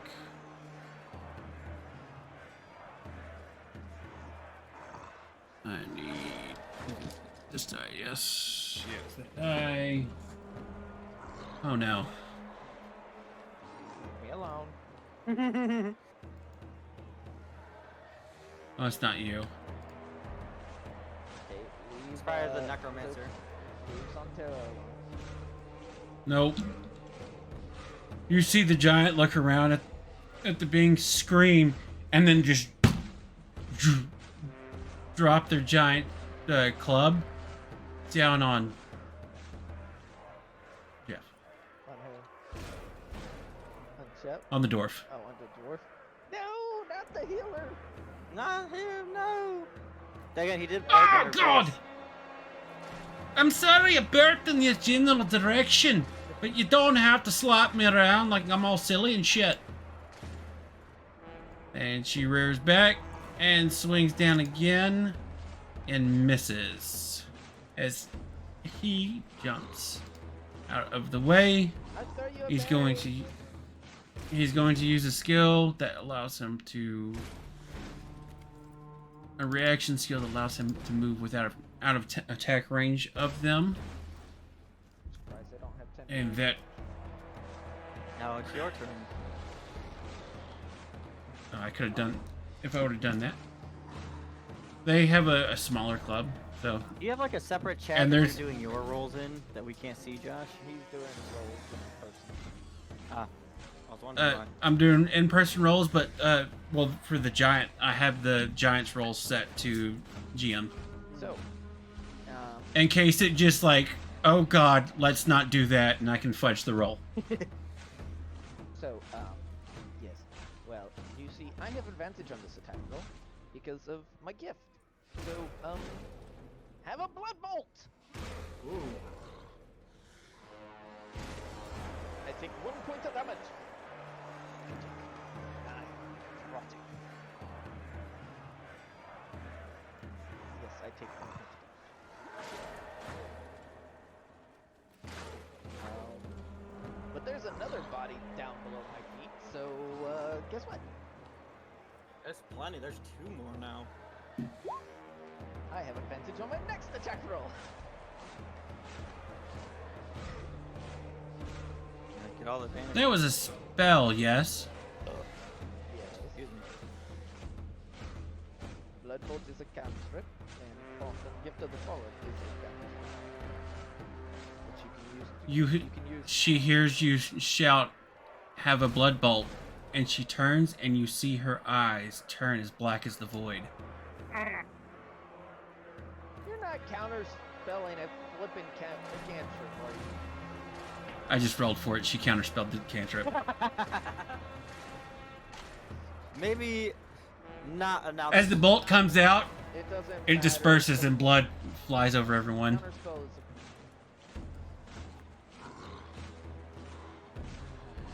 Maybe we should not announce our attacks It right now. We doesn't should keep it matter. to ourselves.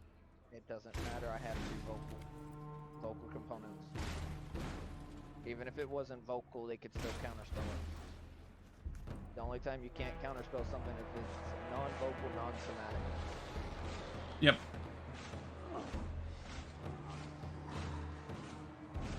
Well, that's fine. Oh, whatever. I'll get another gift. I mean, I was saying that in character. Yeah, I only get you from across the battlefield, but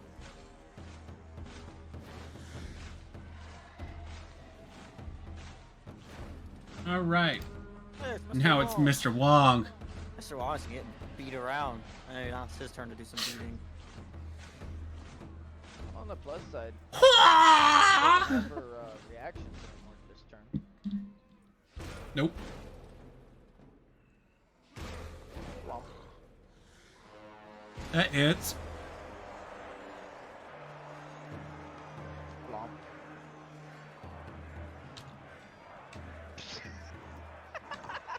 What is this? Repeating doubles day? Yes, so. I guess so. Mr. Wong just runs up and just, whop, whop, just 1 inch punches her in the ankle. Ah! Punches her in the ankle with a 1-inch punch, and then just spins and backhands her ankle with the other side of his fist.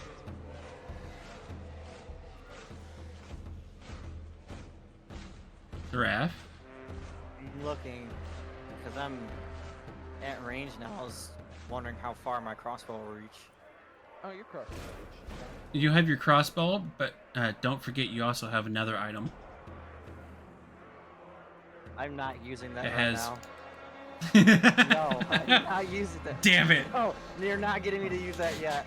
That's not happening. At least you have a first item that actually is useful. Mine I'm never gonna use. Which is unfortunate. I'm not using that quite yet. We'll find the right time to introduce that. I'd use it if like we got into. Actually, I don't know when I'd use it. Mine I don't will know. probably never be used. I mean, maybe when, you know, like the real session 1 or like we're at camp or something, you might see me take it out when you have no idea what it actually is. I'm not explaining it any more than that. Oh, I'll leave it a alright, mystery. Mine's in my bag. Or whatever we carry our stuff in. But yeah, a crossbow will reach from here, correct? Yes. 15 hits. 11. Good damage. That is 1 bolt down. And they're approaching death's door. Do, yes. Somebody can start with a heavy crossbow. It's on Terra. Oh.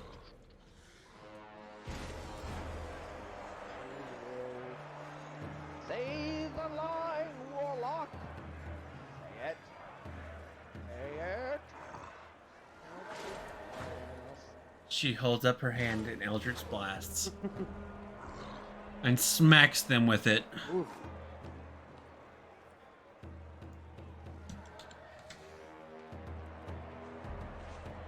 Alright. And with that, that is the layer action. I need a 1d20. All of us? Just Oh. one person. Just FYI, Chef, they're all bad. Doesn't matter what. Nothing happens. Nothing I'm happens. impressed. The adventurers' turns.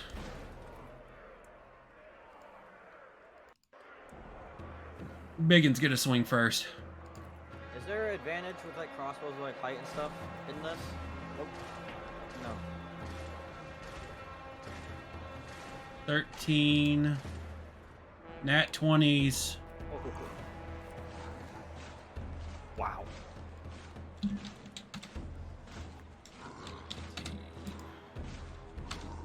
He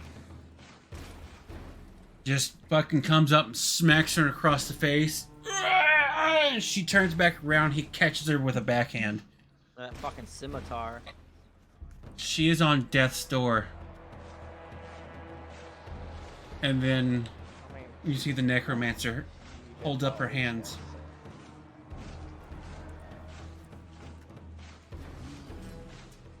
Something for me.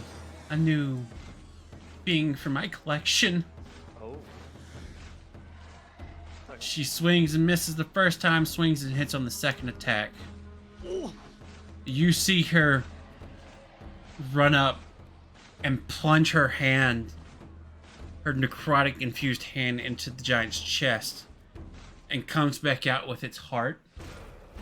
Another one! And she takes a big bite out of the heart as the giant falls and she stands on top of the torso.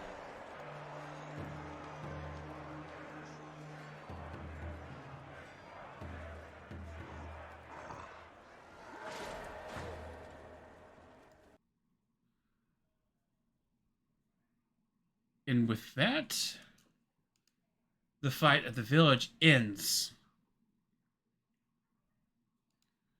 And as everyone stands around catching their breath, Not again.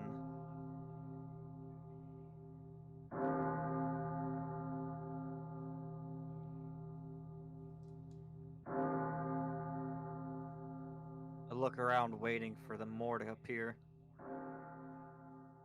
I stand ready.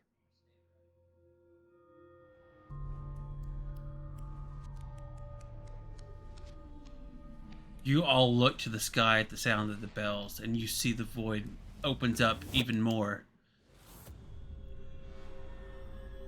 As shadowy figures begin to descend, but not towards you. Everyone quickly runs to the overlook that looks down upon the capital Adventure City and sees as the city begins to get bombarded from the sky with these shadowy figures, all different variations in size and shape. Everyone give me a perception check. Ow. 4. Perception. Now.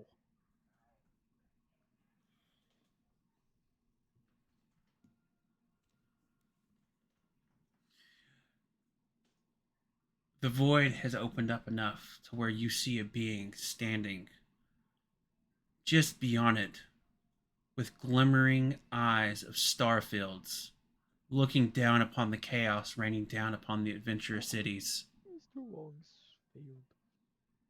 And that's where we'll end our session.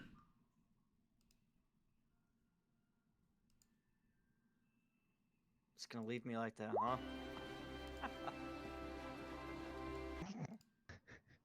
I rolled so bad. Wow. Oh, Wise is here. Oh, maybe on his phone, but Well, it's too late there, pal. I want to thank everyone for coming out. I hope you enjoyed the soft intro into our session. Session 1, we now see that there is chaos about to rain down upon the capital city. It is a short trek down from the village into the city. The village isn't that far outside of the city, up the mountaintop, so it's a pretty quick trek down to the city. Once you all get there, that's where session 1 will pick up. So y'all have just watched all this chaos come down from the skies onto the city. You're all now running to aid the capital. What will become of the capital? What disasters and enemies lay in wait in the city? I guess we'll have to wait until next time. So everyone go and check out all of our other players' Twitches and YouTubes and all the fun jazz. Lord Sudag, Gaming Shepherd. Until next time, we want to thank everyone for coming out and watching us, and we will see you on the next adventure.